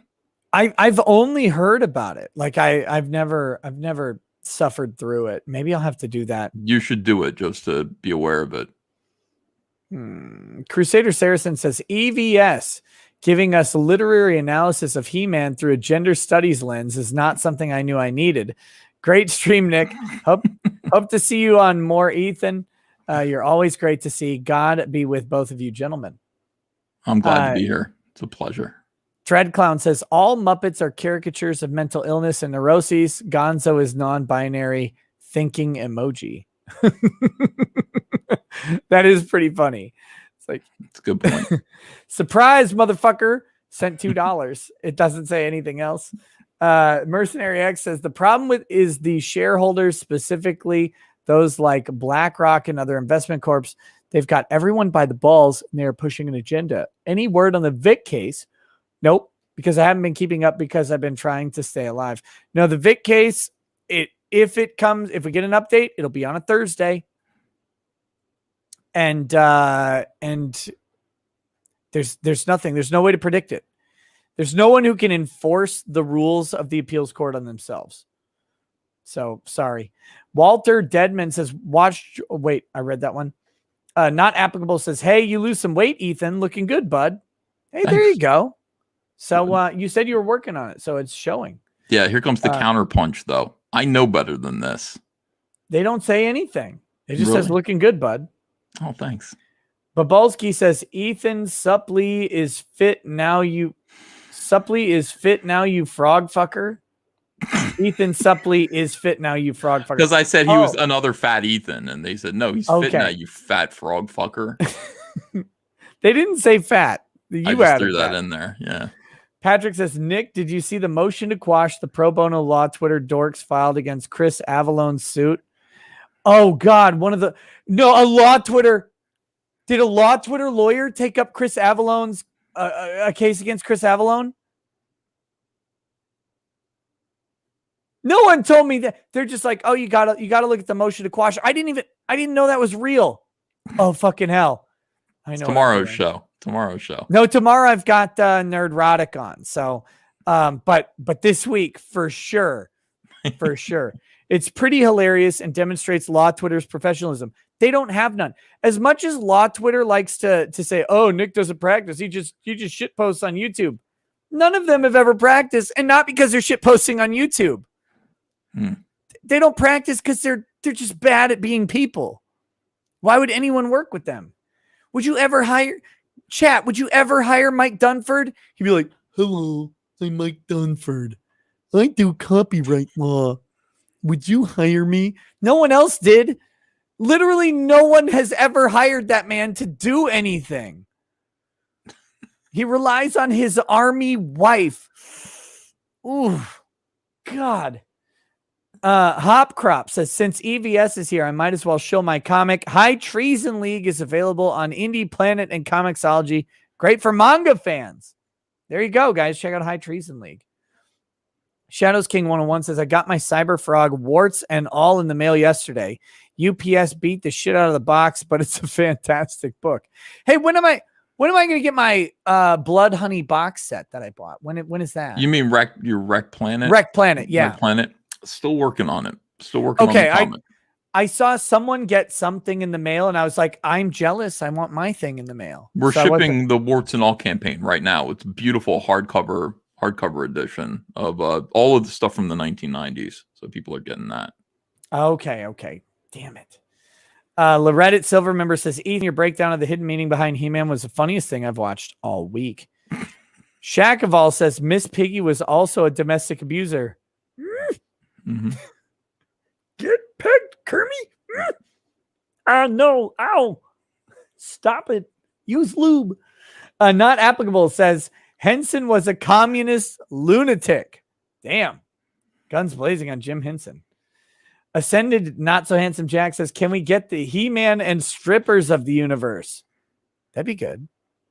I'll go there. I'll go to that club. Kurenai, 69. Well, actually, like, I'll go there with old Tila. But I've seen new Tila, and I want nothing to do with that. That's a man, baby. Her thighs are bigger than my body. Horrifying. Kurenai, 6942 says, Dolph Lundgren is the greatest He-Man, and Kirstie Alley is a hot 19-year-old Eva Lynn. Danny Grimm says, Oracle is a diversity hire. Biden the cold one. Welcome to paralegal status. Joel Reese says, Ethan, don't accept any kind of Fanta from Nick. What's wrong with Fanta? Do you drink Fanta? Soda? No, I don't really drink Fanta. No, I don't drink soda. If someone gave you a creamy orange Fanta, would you drink it? Like it's a one-off. Like not that you'd have to drink it all the time, but like, hey, you look Will you try thirsty. this? Yeah, like, is it like, hey, try this and see if it's poison or good? Or is that the question? Yeah. Would you have? Okay, good. That's all we need. Matt Deckard says, but can it talk? The frog toy? No, it can't. Not yet. We'll get there. Guns Down in Hale says you should send a Cyber Frog to Jobby the Hong to review. He is the best toy reviewer and funny as hell. I don't know who Jobby the Hong is. Never even heard of that guy. CPS Lock 3 says, Ethan, any plans on making frog transformers? No plans. Everybody's mad at me for saying. Everybody's like, no, don't drink that soda. Okay, I take it back. I'm not gonna. No, you already said you drink the creamy Fanta. I'm not. I changed my mind, and I haven't. It's in my hand, but I haven't drunk it yet. I'm just looking at it. Now I do this with it. You know, I throw it across the room. You gonna get that on your walls? No, I'll throw like over there. Do you want to know the lore behind this? Should I ruin your day? Spoil it. Chris Chan is a fan of recycling. A fan of recycling white power. And apparently into Fanta. Fanta is the preferred diluent to the recycling. What the fuck is wrong with this guy? Are you serious? Yeah. Fanta and ice Thank cubes. you, chat. Thank you, chat. I owe you. Thank you. I pushed you in front of the train. The chat pulled you away. I said to the chat, I looked at the chat, they said no, and I said no. I'm holding it, but I do this to it like this. So I didn't drink it. Thank you, everyone. Thank you. Amateur Ant says I'm going back to this when it gets to 399,800. Okay. Eldon Bainling says they're gonna come. EVS do not come. Snake Eyes says ask EVS about the tongue head. Yeah, I'm making a Cyber Frog. I'm working on it right now. There's going to be a bonus head. So you get your Cyber Frog toy. The head comes off. You can replace it. I'm making one with his mouth open and a stretchy tongue coming out so that you can. Yeah, you mentioned that before, so you can wrap it around things. Yes. Yeah, I'm working on that now. It sounds like. Now, I'm not going to make the obvious joke. It doesn't vibrate, Nick. I don't want it to. You know what? Because Cecil got that fucking vibrating wrestler. I hate that shit. And he keeps putting it on his damn Yeti mic. Oh. Look at this cheap ass Cecil with a Yeti mic. He's like, brrr. Yeah, it's awful. I'm going to fly to New York and kill him sometime when he Please. Please. Andrew War Snowboard says, is there a backing tier where the bees also come with birds? No. Okay, no. Asia Frazier says bees are mostly female. The drone's male's job is only to breed, and their climax usually causes them to explode, so they die after the mating flight. Sounds like a bunch of incels. Cars in Depth says we need to invite Russell Greer, Chris Chan, Jay Hefner, Skippy, and Preston Poulter to do a panel together for the Fans Fest. DA Talk says to whoever first reported on Preston's trademark schemes breadcrumbs, you're an awesome guy. Sounds like DA Talks did that. Jackson Kai says, as someone who had to deal with common law trademark issues ending with them physically stealing the sign off our building, register your trademarks. Robert Romano says Ethan's mark dates to June 2018. He acquired Antonio's fully registered mark April. Preston has been infringing on Comicsgate the whole time. Sheila Alien says F Peggy Sue. Adam D says Ethan is Scarface, as in scarfing down pie, but not for a month. You've gone a month without pie? Yeah. Or donuts, anything like that. Nothing like that. See, here's my problem. I went to Texas, and in Texas, I eat donuts. I just have to, because They're I so don't get good. them they don't have them in Minnesota. Like they have something that they call donuts, but it's not the same. And I don't live in a city. So in Houston, you can actually Uber donuts to you, which is amazing. That's my favorite thing on the planet. If I could Uber donuts to me every day, I would be £1 million. Thor Odinson says Netflix's Castlevania costs about $300,000 per episode. What you made off Wrecked Planet could fund a 4-episode miniseries of equal quality, if not better. I think you could. I think I think you could do it more efficiently than Netflix could, though.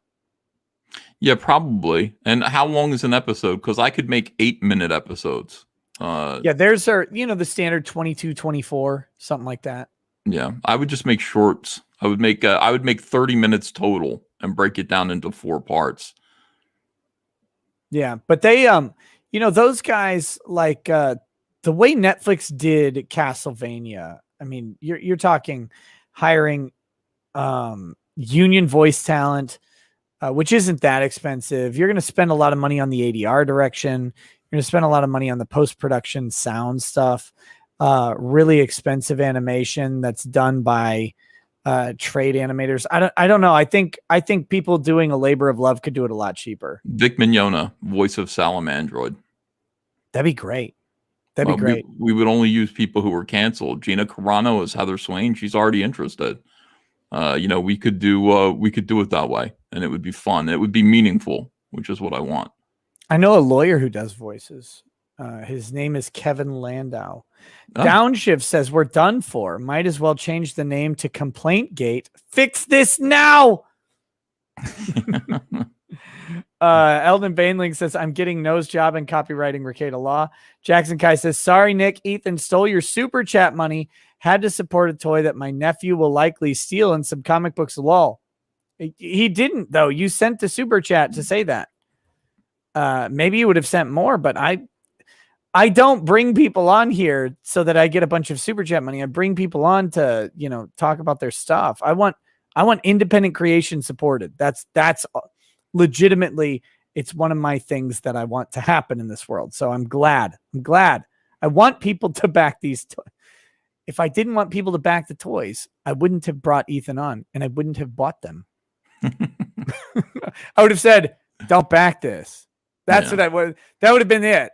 Barb Rogers, Little Miss Sunburn says Chris Williams is onto something. He's severely underrated. I love that guy. Back Scum Dogs. I don't know who Chris Williams is. I don't follow. That's the one thing about being a creator. I don't have time to consume a ton of content. And so I miss a bunch. Makes me sad. Seedfan85 says, if you wanted to, you could develop an alternative weapon set and put that up as another perk. One step at a time, guys. Barb Rogers, Little Miss Sunburn says, fuck you, I'm going to come. Jackson Kai says, in the words of Chuck Schumer, Donald Trump incited the erection. ASO says, Scuffed Legos, a.k.a. Mega Blocks, has better sets. They have Halo, I think. Forge says, EVS, have you seen Kyle Dunnigan's new He-Man clip? I keep meaning to watch it. I'm going to. I love Kyle Dunnigan. Did you watch did you watch any of the new Masters of the Universe? No, I'm not going to. No? No, Yeah, I just don't believe in it. I honestly, when I said do not support people who are deliberately trying to provoke me, I mean that. That He-Man cartoon was made to provoke me, to insult me personally, and anybody who grew up in the 80s, anybody who actually thinks these properties are important for kids to see. It was meant to say fuck you, and I'm not going to be told fuck you. I'm just not by Kevin Smith anyway. So I'm not going to watch it. I'm not going to support it. And I'm getting very close to canceling Netflix. This Cuties was strike 1 and 2. He-Man is half of a strike. Just give me one more half of a strike, and I'm canceling Netflix. You got to get on my level. You already did? I can't cancel Netflix. Oh, you never had it. I'm on my dad's Netflix. No.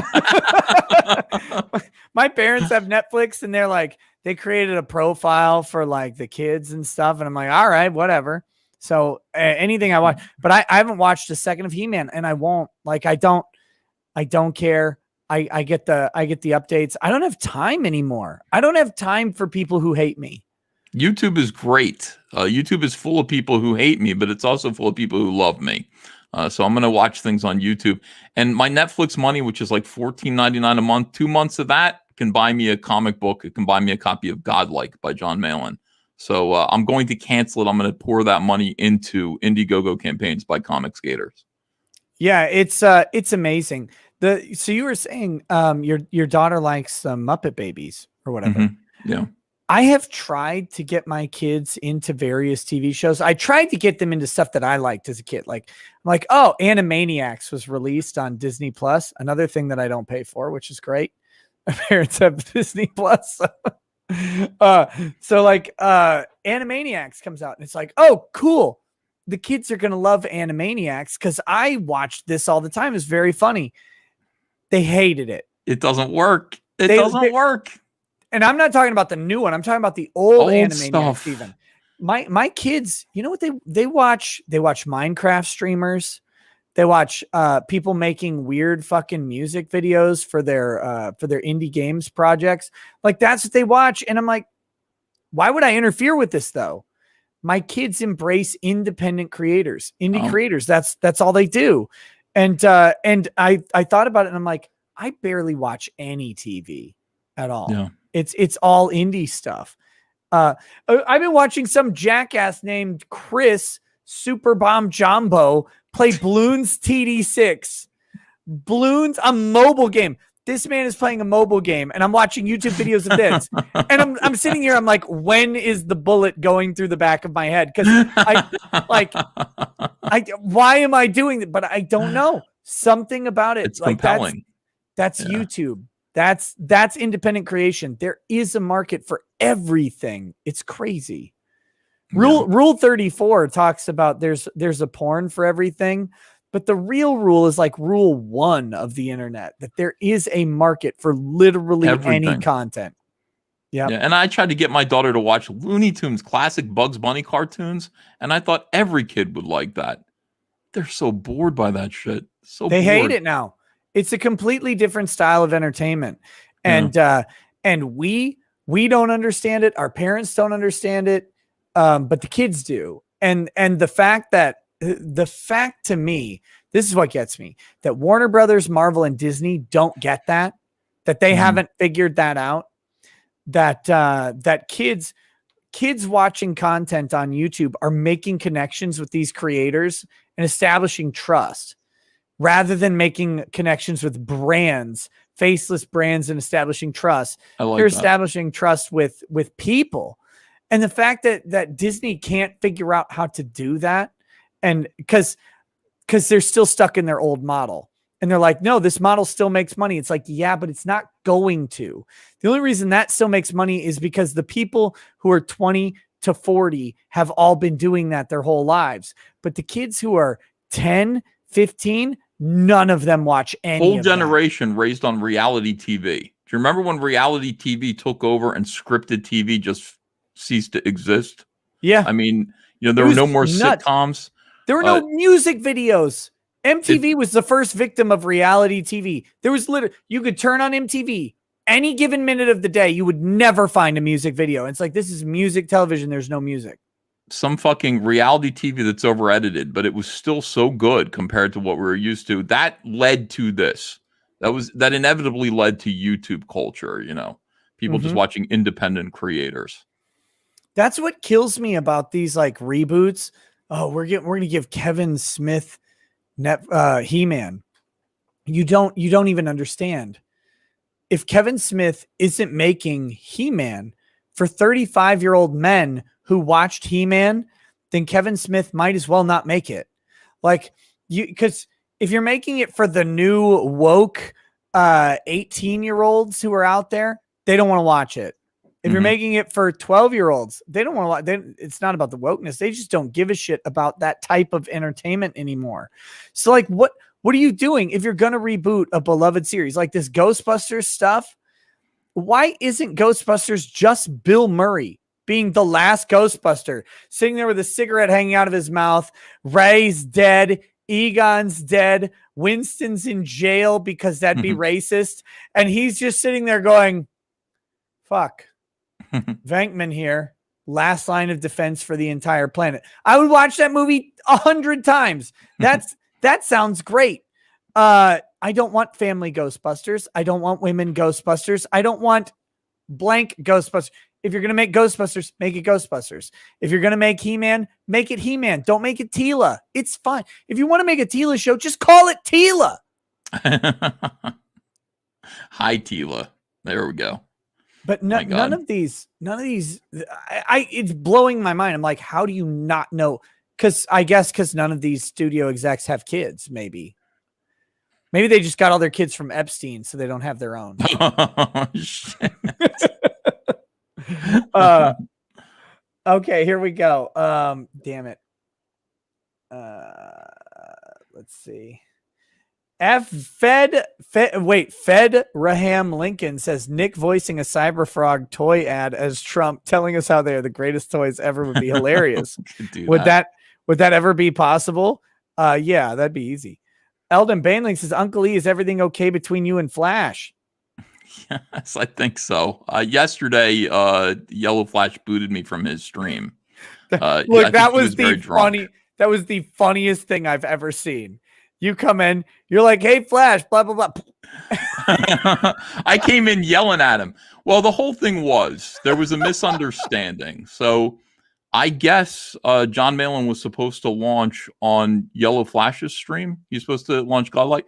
But John Malin always told me he was going to launch on my stream, and I didn't know Yellow Flash was even streaming. So I started a stream, said, hey, John, come in here. Let's launch Godlike. He said, okay.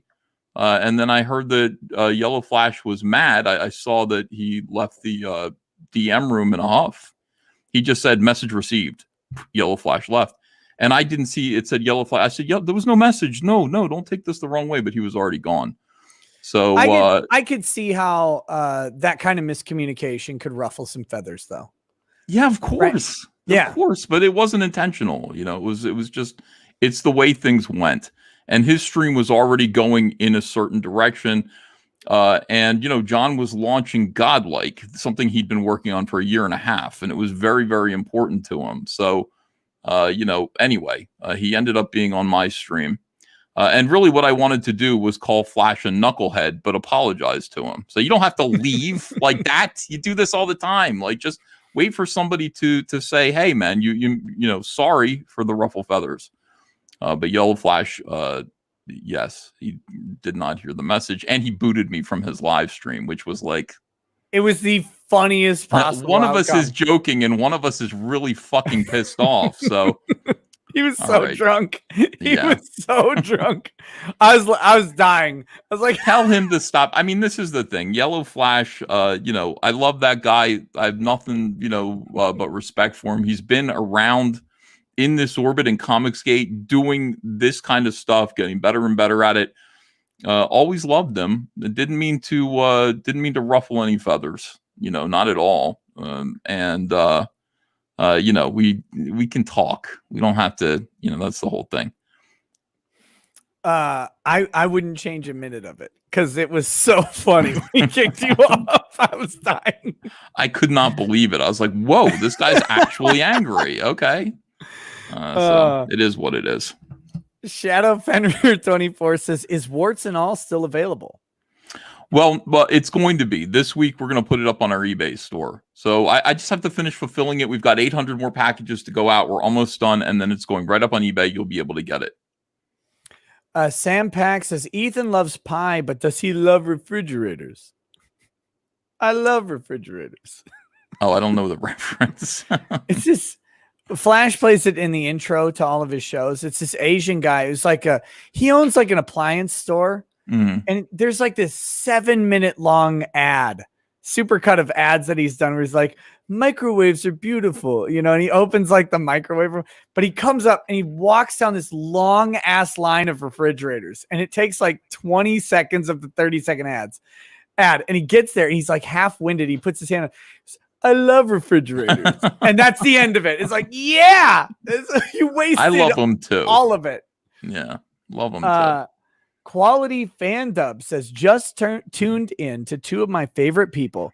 Keep being awesome fathers, entertainers, creatives, and role models, inspirational. You keep me going on my Eden Spell graphic novel. We're 5 years in. Love and respect. Hail Nick and Uncle E. Damn, 5 years. Awesome. Keep going. Sleeper 789 says, I canceled my Netflix sub 2 years ago. My only regret is that I can't cancel it again whenever they pull something stupid like the new He-Man series. Eldon Bailing says, great stream. Praise the sun and Nick. And I think we've got like just a very few more. Let's see. Mercenary X says, also, here's some money for you since I'm not going to be able to buy my graphics cards I want here in California since they've banned them. I'm forced to play on a laptop and I'll never be able to finish my water-cooled dual graphics card PC because Bitcoin. Wait, I thought you could buy individual components still, just not fully assembled machines. Check into that. I think you can do it. If not, Mercenary, ship it to my house. I'll mail it to you. Crusader Zarison says, Ethan Van Sciver has the right idea. Don't give money to people who hate you. As an addendum, don't give them attention. We already know it sucks. They don't care. All they care about is the attention and YouTube outrage farming. They feature apathy, not anger. You know what? I mildly disagree with that, though. Because Kevin Smith, you could watch him go through the phases of regret in real time. That was my favorite part of what was happening with He-Man, was he went through all of the phases. Like, he was first in denial. He's like, no, He-Man's actually good. You guys suck. And then he went through and he says, he goes into like listening and bargaining. He did a live stream where people could come in and tell them why they hated He-Man to his face on his show. He didn't get any traction. This is Kevin Smith, and he had like less audience than like you or I get, which is embarrassing. He does that, and people go and they tell him that what the fuck, He-Man sucks. They're telling him He-Man is garbage, and then they tricked him. And then he goes into acceptance, and he says, no. Look, if you don't understand that He-Man is woke, He-Man has always been woke. Oh, shit. Shut the fuck up. No, it hasn't. There's always been women in it, Ethan. That's therefore woke, the existence of women. Yeah. Since women are in the new one, it's the same level, right? Like that's his argument. Fuck off. And the thing about him is he got tricked, and he feels bad now. A bunch of radicals got his geek cred. They saw him on the ground. He hasn't been able to do anything for a long time. And they wanted to cancel. They wanted to fuck up He-Man. They wanted to make it, woke. They wanted to aggravate the fans. And they wanted to be provocative. And they used Kevin Smith. They got him. They said, we'll give you a paycheck to do it this way. Yeah. And they used up the last bit of his geek cred. He didn't realize that he was being bamboozled here. He turned the fans against him. The only people who are saying that they liked it are lying. They're also activists. And he's going to suffer for this. He just is. He has lost it now. Nobody will trust him ever again. Here's how you know this entire thing was coordinated, by the way. It was less than 48 hours after the He-Man release. The trade publications announced Clerks 3. Kevin Smith didn't announce Clerks 3, but the trade publications all announced Clerks 3. Kevin Smith reimagining Clerks. Like they all thought that they're like, oh, this is going to be great. This is going to be what everybody wants. Kevin's going to do this. He's going to do He-Man. It's going to draw a ton of attention to him. And then he's going to launch Clerks. He hasn't really put out any good, like Jay and Silent Bob Strike Back is really fucking weird. No one kind of watched it. He hasn't put out anything good since Dogma. Can you imagine how lame Clerks 3 would be with new Kevin Smith, new PC slave Kevin Smith doing Clerks 3? Fuck off. Clerks 3 is supposed to be basically a self-insert of the character in Clerks that Kevin plays, creating Clerks 1 as a movie. So my theory, and I think that I hope they do this. I hope they do this just because I want to be right, is that he'll write Clerks, that Clerks 3 will be him like directing through Clerks 1. It'll be like very meta, but Clerks will all be cast by women. It'll be the Clerks movie, but or gender reversed. Oh boy. I think if they do that, the chat owes me $1 billion because if I called that, I win. But no, they thought, they're like, yeah, he's going to do He-Man. He's going to get a bunch of nerd cred spread out. And then he's going to release announce Clerks 3, going to build hype. And now everybody's like, no one wants to see you do Clerks 3. You're ruining everything you touch.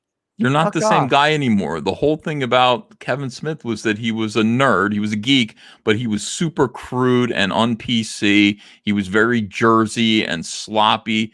And he was kind of a little bit of a bruiser. Like now he's a woman. I mean, he's a fucking castrated woman, old woman sitting there crying over the outtakes from the Flash CW TV show. How often have you cried in public? In public, never. I cried over the birth of both of my children. I think I cried at my wedding. A little weepy. The last time I can remember being in public and even coming close, I choked up telling a story about my grandma at her funeral. Yeah. Right. Like it's after the funeral. We're at the little reception and everybody gets a chance to talk. I get to tell this story about how my 75-year-old grandma with a fused spine and fake hips and fake knees. So my mom's kind of weird. And she was really good at broad jump as a kid. Right. Like back and so I'm in Austin, Texas. And, they have this thing where the bats come out at night under this big ass bridge in Austin. There's like 1 million bats.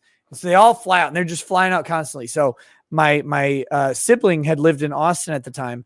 So I'm down there visiting my sibling. I'm with my mom and, my mom's like, there's this big ass path. It's like 6 feet wide. My mom's like, I used to be really good at broad jump.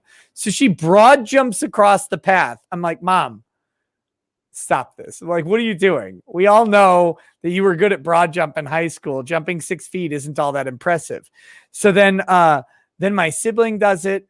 And then my niece jumps like across the path. And then we're all like, look at how good people are at broad jump. And we're walking away.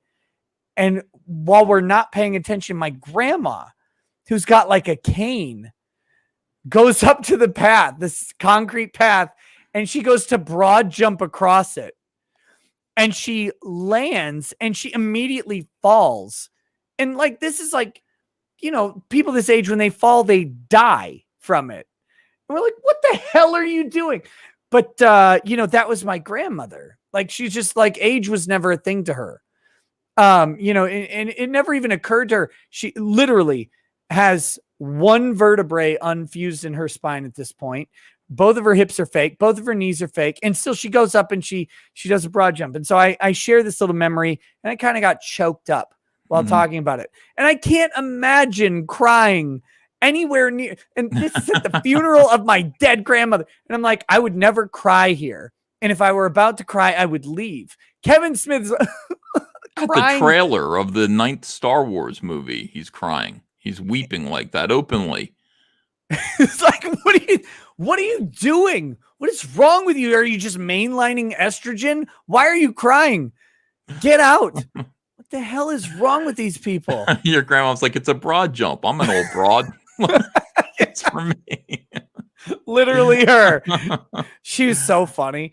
Oh my God. She just, my uncle said it best. So my grandparents, both of them were very, very blessed. Like literally they went to the Vatican and both of them got blessed by Pope Ratzenberger, the previous Pope, right?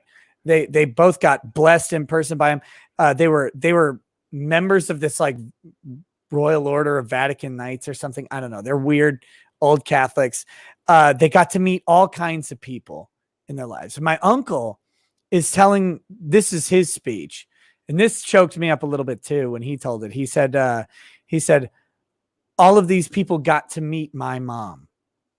Most people would have said, all of these people, my mom got to meet all of these people. My mom got to meet Kevin Sorbo. My mom got to meet Ronald Reagan. No, they all got to meet her because that's who she was. And it's really true about her. Like she was just this little beacon and very magnetic. And that was her personality. And so it was great. It was great. She was a cool lady, but yeah, here I am. I'll talk about this all day. You know what I'm not going to do? I'm not going to cry. What's it going to take to get you to cry out of happiness? What's it going to take? Out of happiness? Joy. Oh my God. Because for me, I remember like marrying Andrea and she chose music. She chose an a cappella version of Elvis's Can't Help Falling in Love. And I went, like that's looking at tough. her, she looked beautiful. And I a little bit. Yeah. That's tough, man. I don't know. Like you, I cried at the birth of my first son. Yeah. That was in a private room. In public today, I don't know what it would take. It would take a lot. I honestly, I have no idea. Like what? I graduated law school. I didn't cry there. I won my first case. I didn't cry there. What do you cry about anymore? Like I have 5 kids. I'm not having any more, so I'm not going to cry about that. I was at a. I would cry in the future. Old man Ethan. These will be my final tears. Old man Ethan. He's built up All Caps Comics into a real comic book company, and somebody gives me an award. Somebody like John Malin, who is also an old man, and we've all gotten together. We've made this big company. We look out over a big audience of people with families who are making a living now because in 2018, a bunch of SJWs canceled my entire life from comics and destroyed everything that I was working to build for 20 years. And I look out over an audience of people who I've helped because of that, because I stood up to it and was strong. And John Malin gives me an award. I might, and I'm 75 years old. Yeah, I might cry at that point. That would be wonderful. So that's a fantasy. That's somewhere in the future. That's what I want with, from the rest of my life. I legitimately, I have no idea. Out of happiness, I don't know. I don't know what would make me cry in public in happiness. My kid gets elected president or something. That would be great, right? Yeah. Like it'd have to be something massive. Like that'd be the closest thing I'd have to a crying weakness. Something where my kid does something extraordinary. And I expect that they will. Like I expect all my kids will do something extraordinary. And so therefore, like I don't know what they would do to make me cry. It'd have to be monstrous. Out of happiness. Out of happiness. Like I could cry out of rage, like right? Like your daughter gets married to some complete asshole, like, crying because I'm gonna have to kill this asshole. I'm going to jail forever. Like maybe that's it. I don't know. I honestly have I have no idea. Which I think it's a weird thing, but I also think it's my duty to not cry ever again. That's interesting. Yeah. Because so years ago I observed that biblical characters cried quite a bit. That like the showing of emotion was a sign of manliness in the Bible, in the Old Testament specifically. Like they would literally rip the clothes that they're wearing. They would cover themselves in ash. They would do blackface basically, and they would wear a sackcloth. That's pretty extreme, like for their emotional outbursts. But that's Bible times, baby. We're not in Bible times anymore. Now we're in America. And I think that masculinity and testosterone and stoicism is so much more necessary and important from men today that I can't imagine crying in public ever again. You can't. No, you can't show that kind of weakness right now. You just can't. No, I think it's our jobs not to. Like to strain, like no matter how much you want to, no matter how tragic the thing is. I'm not saying that guys will never cry, but I think it's our job to resist it as much as possible, to show all these fucking babies running around throwing Molotov cocktails at buildings and throwing bricks at cops or whatever. That no, you shut the fuck up. You sit down. We're men. We're supposed to work Sometimes life sucks and you get the fuck over that and you do the work you got to do. And I know it sucks because you're 26. Guess what? Everybody on Earth's life sucks at 26. There's nobody who had a good 26. Holy shit. What a disaster that is. Make me 26 again. Please give me another shot at that. Fuck. But when you were like, you say that now, but when you were 26, wasn't Sucked. everything is shit? Like you're working constantly. You're not getting anywhere. No one respects you till you're like 35, 40 years old. No one gives a shit. And so you're out there, you're toiling against the world. You're like, I'm smarter than everybody around me. I'm better than everybody around me at doing this stuff. Like, why won't anybody? But you're 26 though. Like, slow your roll. It'll come with time. And you're like, fuck time. I don't have time.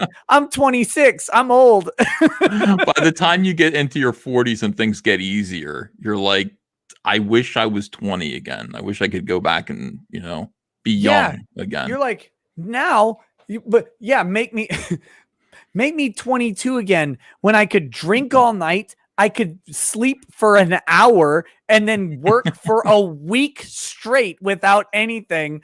Like, let me do that now. now that I've reached a modicum of success, young and attractive, and with the wisdom to know how to talk to women. That would be absolutely amazing. Holy shit, I was a dummy at 21. Just give me another shot. Everybody sucks in their 20s. All you guys in your 20s, you all suck. You know it.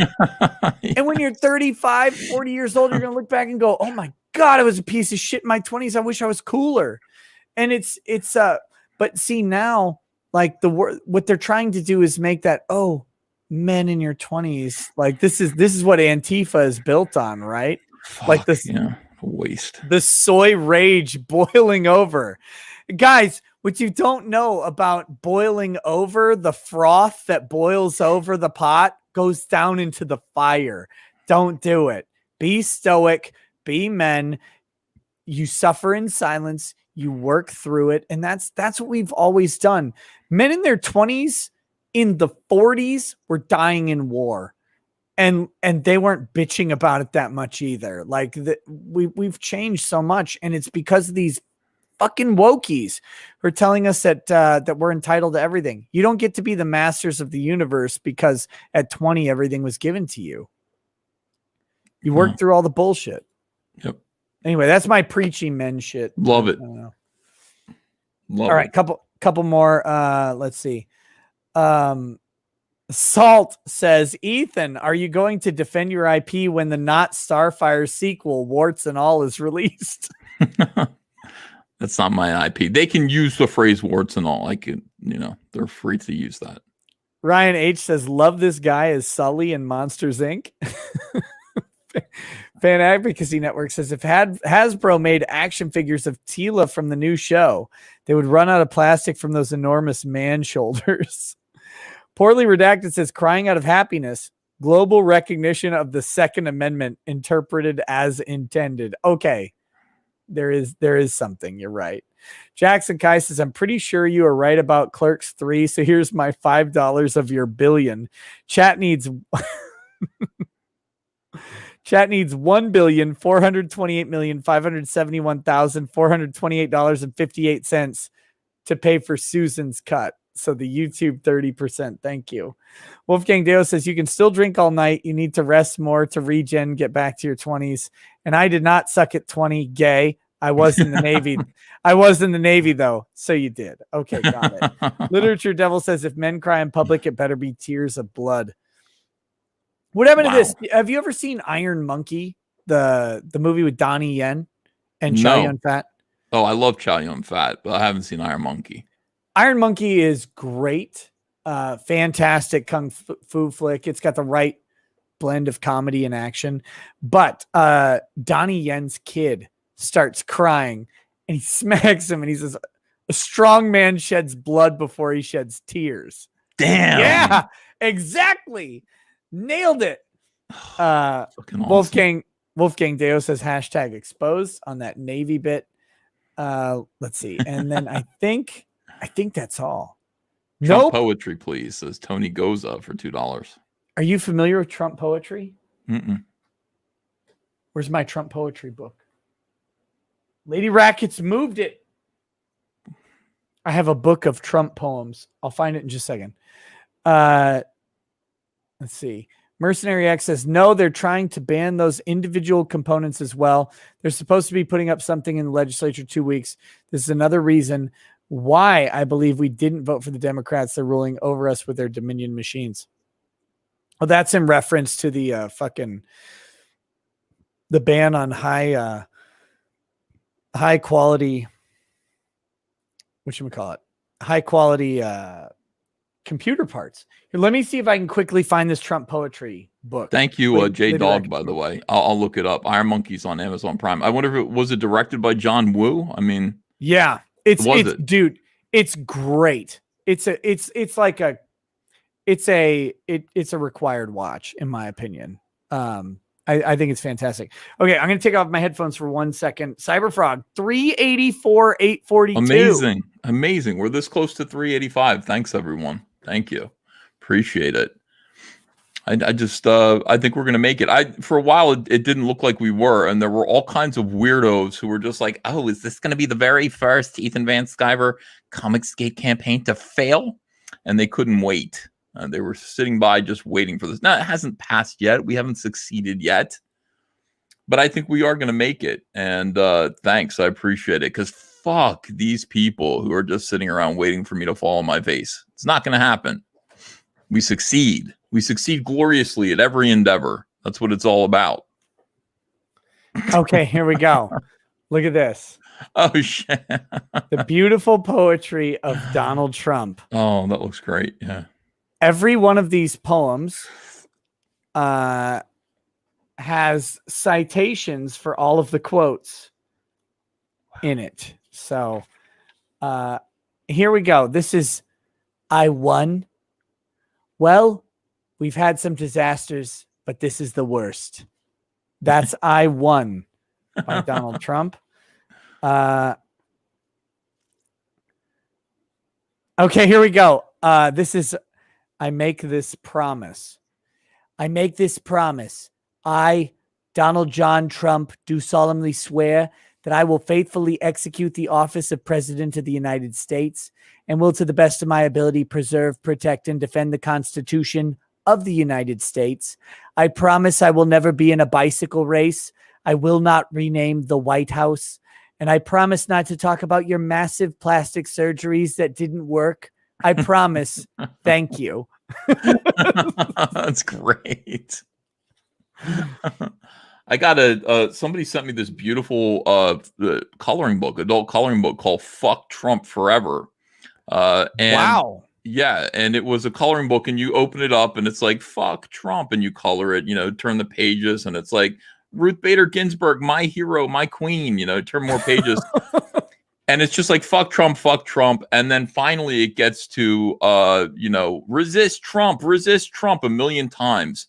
That you get to color each letter, and then it says my resistance is fading, big picture of AOC's face, and then you turn a page and it's Donald Trump holding a rose out like this, and the next page has him kissing AOC, massive embrace, and then the final page is him fucking AOC and turning off the light, and it says fuck Trump forever. So it's actually pretty good. Yeah. Oh, that's horrifying and wonderful at the same time. You will fuck Trump forever, AOC. Sorry. That's the message of the coloring book. That's what she wants, though. I think, yeah, I do feel that way. I think so. Have you seen those like the Reddit posts and stuff where the Antifa chicks are like, God, I just want a conservative man to just ravage me. I don't know why I'm having dreams about it. Have you seen those? No. Oh, they're phenomenal. They're like, I know they're just awful misogynists, but for some reason their big muscly bodies and the way that they would treat me like dirt just is so hot. Of course. Yes, of course. Of course that's true. Women need that. It's awesome. Yeah, it's so funny. It's like your loins are thirsting for Trump. It's terrible. Okay, so we have Cyberfrog 384,842. Thank you guys for backing. That did. If you haven't, give it a consideration. If nothing else, buy yourself a Heather doll, a Heather toy, not a doll. You should team up with Dollhouse Phil. That should be the next step to get a Heather real doll. I want to get a Cecil real doll. He would do it. Yeah, I know he would. He would do it. So I want to get Cecil real dolls made. Send out to everybody. Would it have a vagina? No, it would have a very small baby dick with, this is how he describes himself, with gallstones and big man boobies, hairy man boobies. But Perfect. I think people would like that. Be a pleasure doll. That's that ruined my evening. Thank you. TNE Bass Clef 626 says, EVS, what's up with the bootleg Dale Keown t-shirts on eBay? Yeah, I know. Well, I have SJWs that want to fuck with me left and right. And that's just the way it is. So I made these. First of all, I paid Dale Keown. I got the artwork for Salamandroid and Cyberfrog. These are the original, the real deal shirts. We've got the all caps comics logo. It says Salamandroid on the back. I don't know who's doing it. I guess I'm supposed to react to it negatively. But there are people who are printing really cheap bootleg versions of my t-shirts on eBay and selling them for like $5. You know what I mean? And yeah. Fuck these people. I say, please report them. Definitely do not buy them. They're shit. My t-shirts are top quality, made in the USA. But yeah, report them to eBay, and it is what it is. This is going to go on the rest of my life. I kind of understand that. So Wolfgang Deo says, built a wall, built a wall, built a wall. It was a gorgeous wall, hugest wall. No one can cross it. Nobody. Nobody can cross. It's miles wide. Terrific. Silky Johnson says, Nick, since Lady Rackets has got a one-up on you by moving your book of the amazing poetry of Donnie, it'd be next level if in the middle of the stream she runs in and hits you with a stone cold stunner and she has a Jim Ross clip. Good God Almighty. Yeah, she's asleep by the time I do these shows. All right, man. Well, that's it. That's it for the chat. Thank you all to the chat for joining us. Again, make sure you check out the Cyberfrog action figures. I'm putting them in the description right now. And this, I've been leaving. Hold on. Let me type this while I can't. I'm too much inebriated to talk and type at the same time. See, I've been leaving the streams up on the channel for now as a test. And I'm still uploading them to the archive channel. I think I'm a couple streams behind, but they will still all get up to the archive channel as well. So I'm leaving this one up on here. The link is in the description. Go buy some Cyberfrog toys. Look, guys, Christmas is not that far away. Birthdays are never that far away. You have kids in your life. You have adults in your life who would like this stuff. Yeah, I know you do. Buy them one, grab one, support independent creators, support independent comics, and support independent toys. Anything else you want to say before we go, buddy? No, I just want to thank you as usual. I really appreciate your friendship, and thank you for accommodating me with this stream. The reason why Nick's doing a Sunday stream is because I've got 2 days left on this campaign, and Nick promised that he'd help support the toys, and that's what kind of a guy Nick Rekieta is. So he took his night off to help me promote the toys and to talk bullshit about He-Man. And for that, as usual, I'm in your debt. Thank you. Oh yeah. I'm going to collect. I'm going to collect and you're going to pay for it. No, it's my pleasure. Thank you so much for coming on. If you want to hang out for just a second so we can say goodbye in private to the chat. Thank you all. I still haven't figured out how to play the fucking outro song on Streamlabs. So he drinks a fair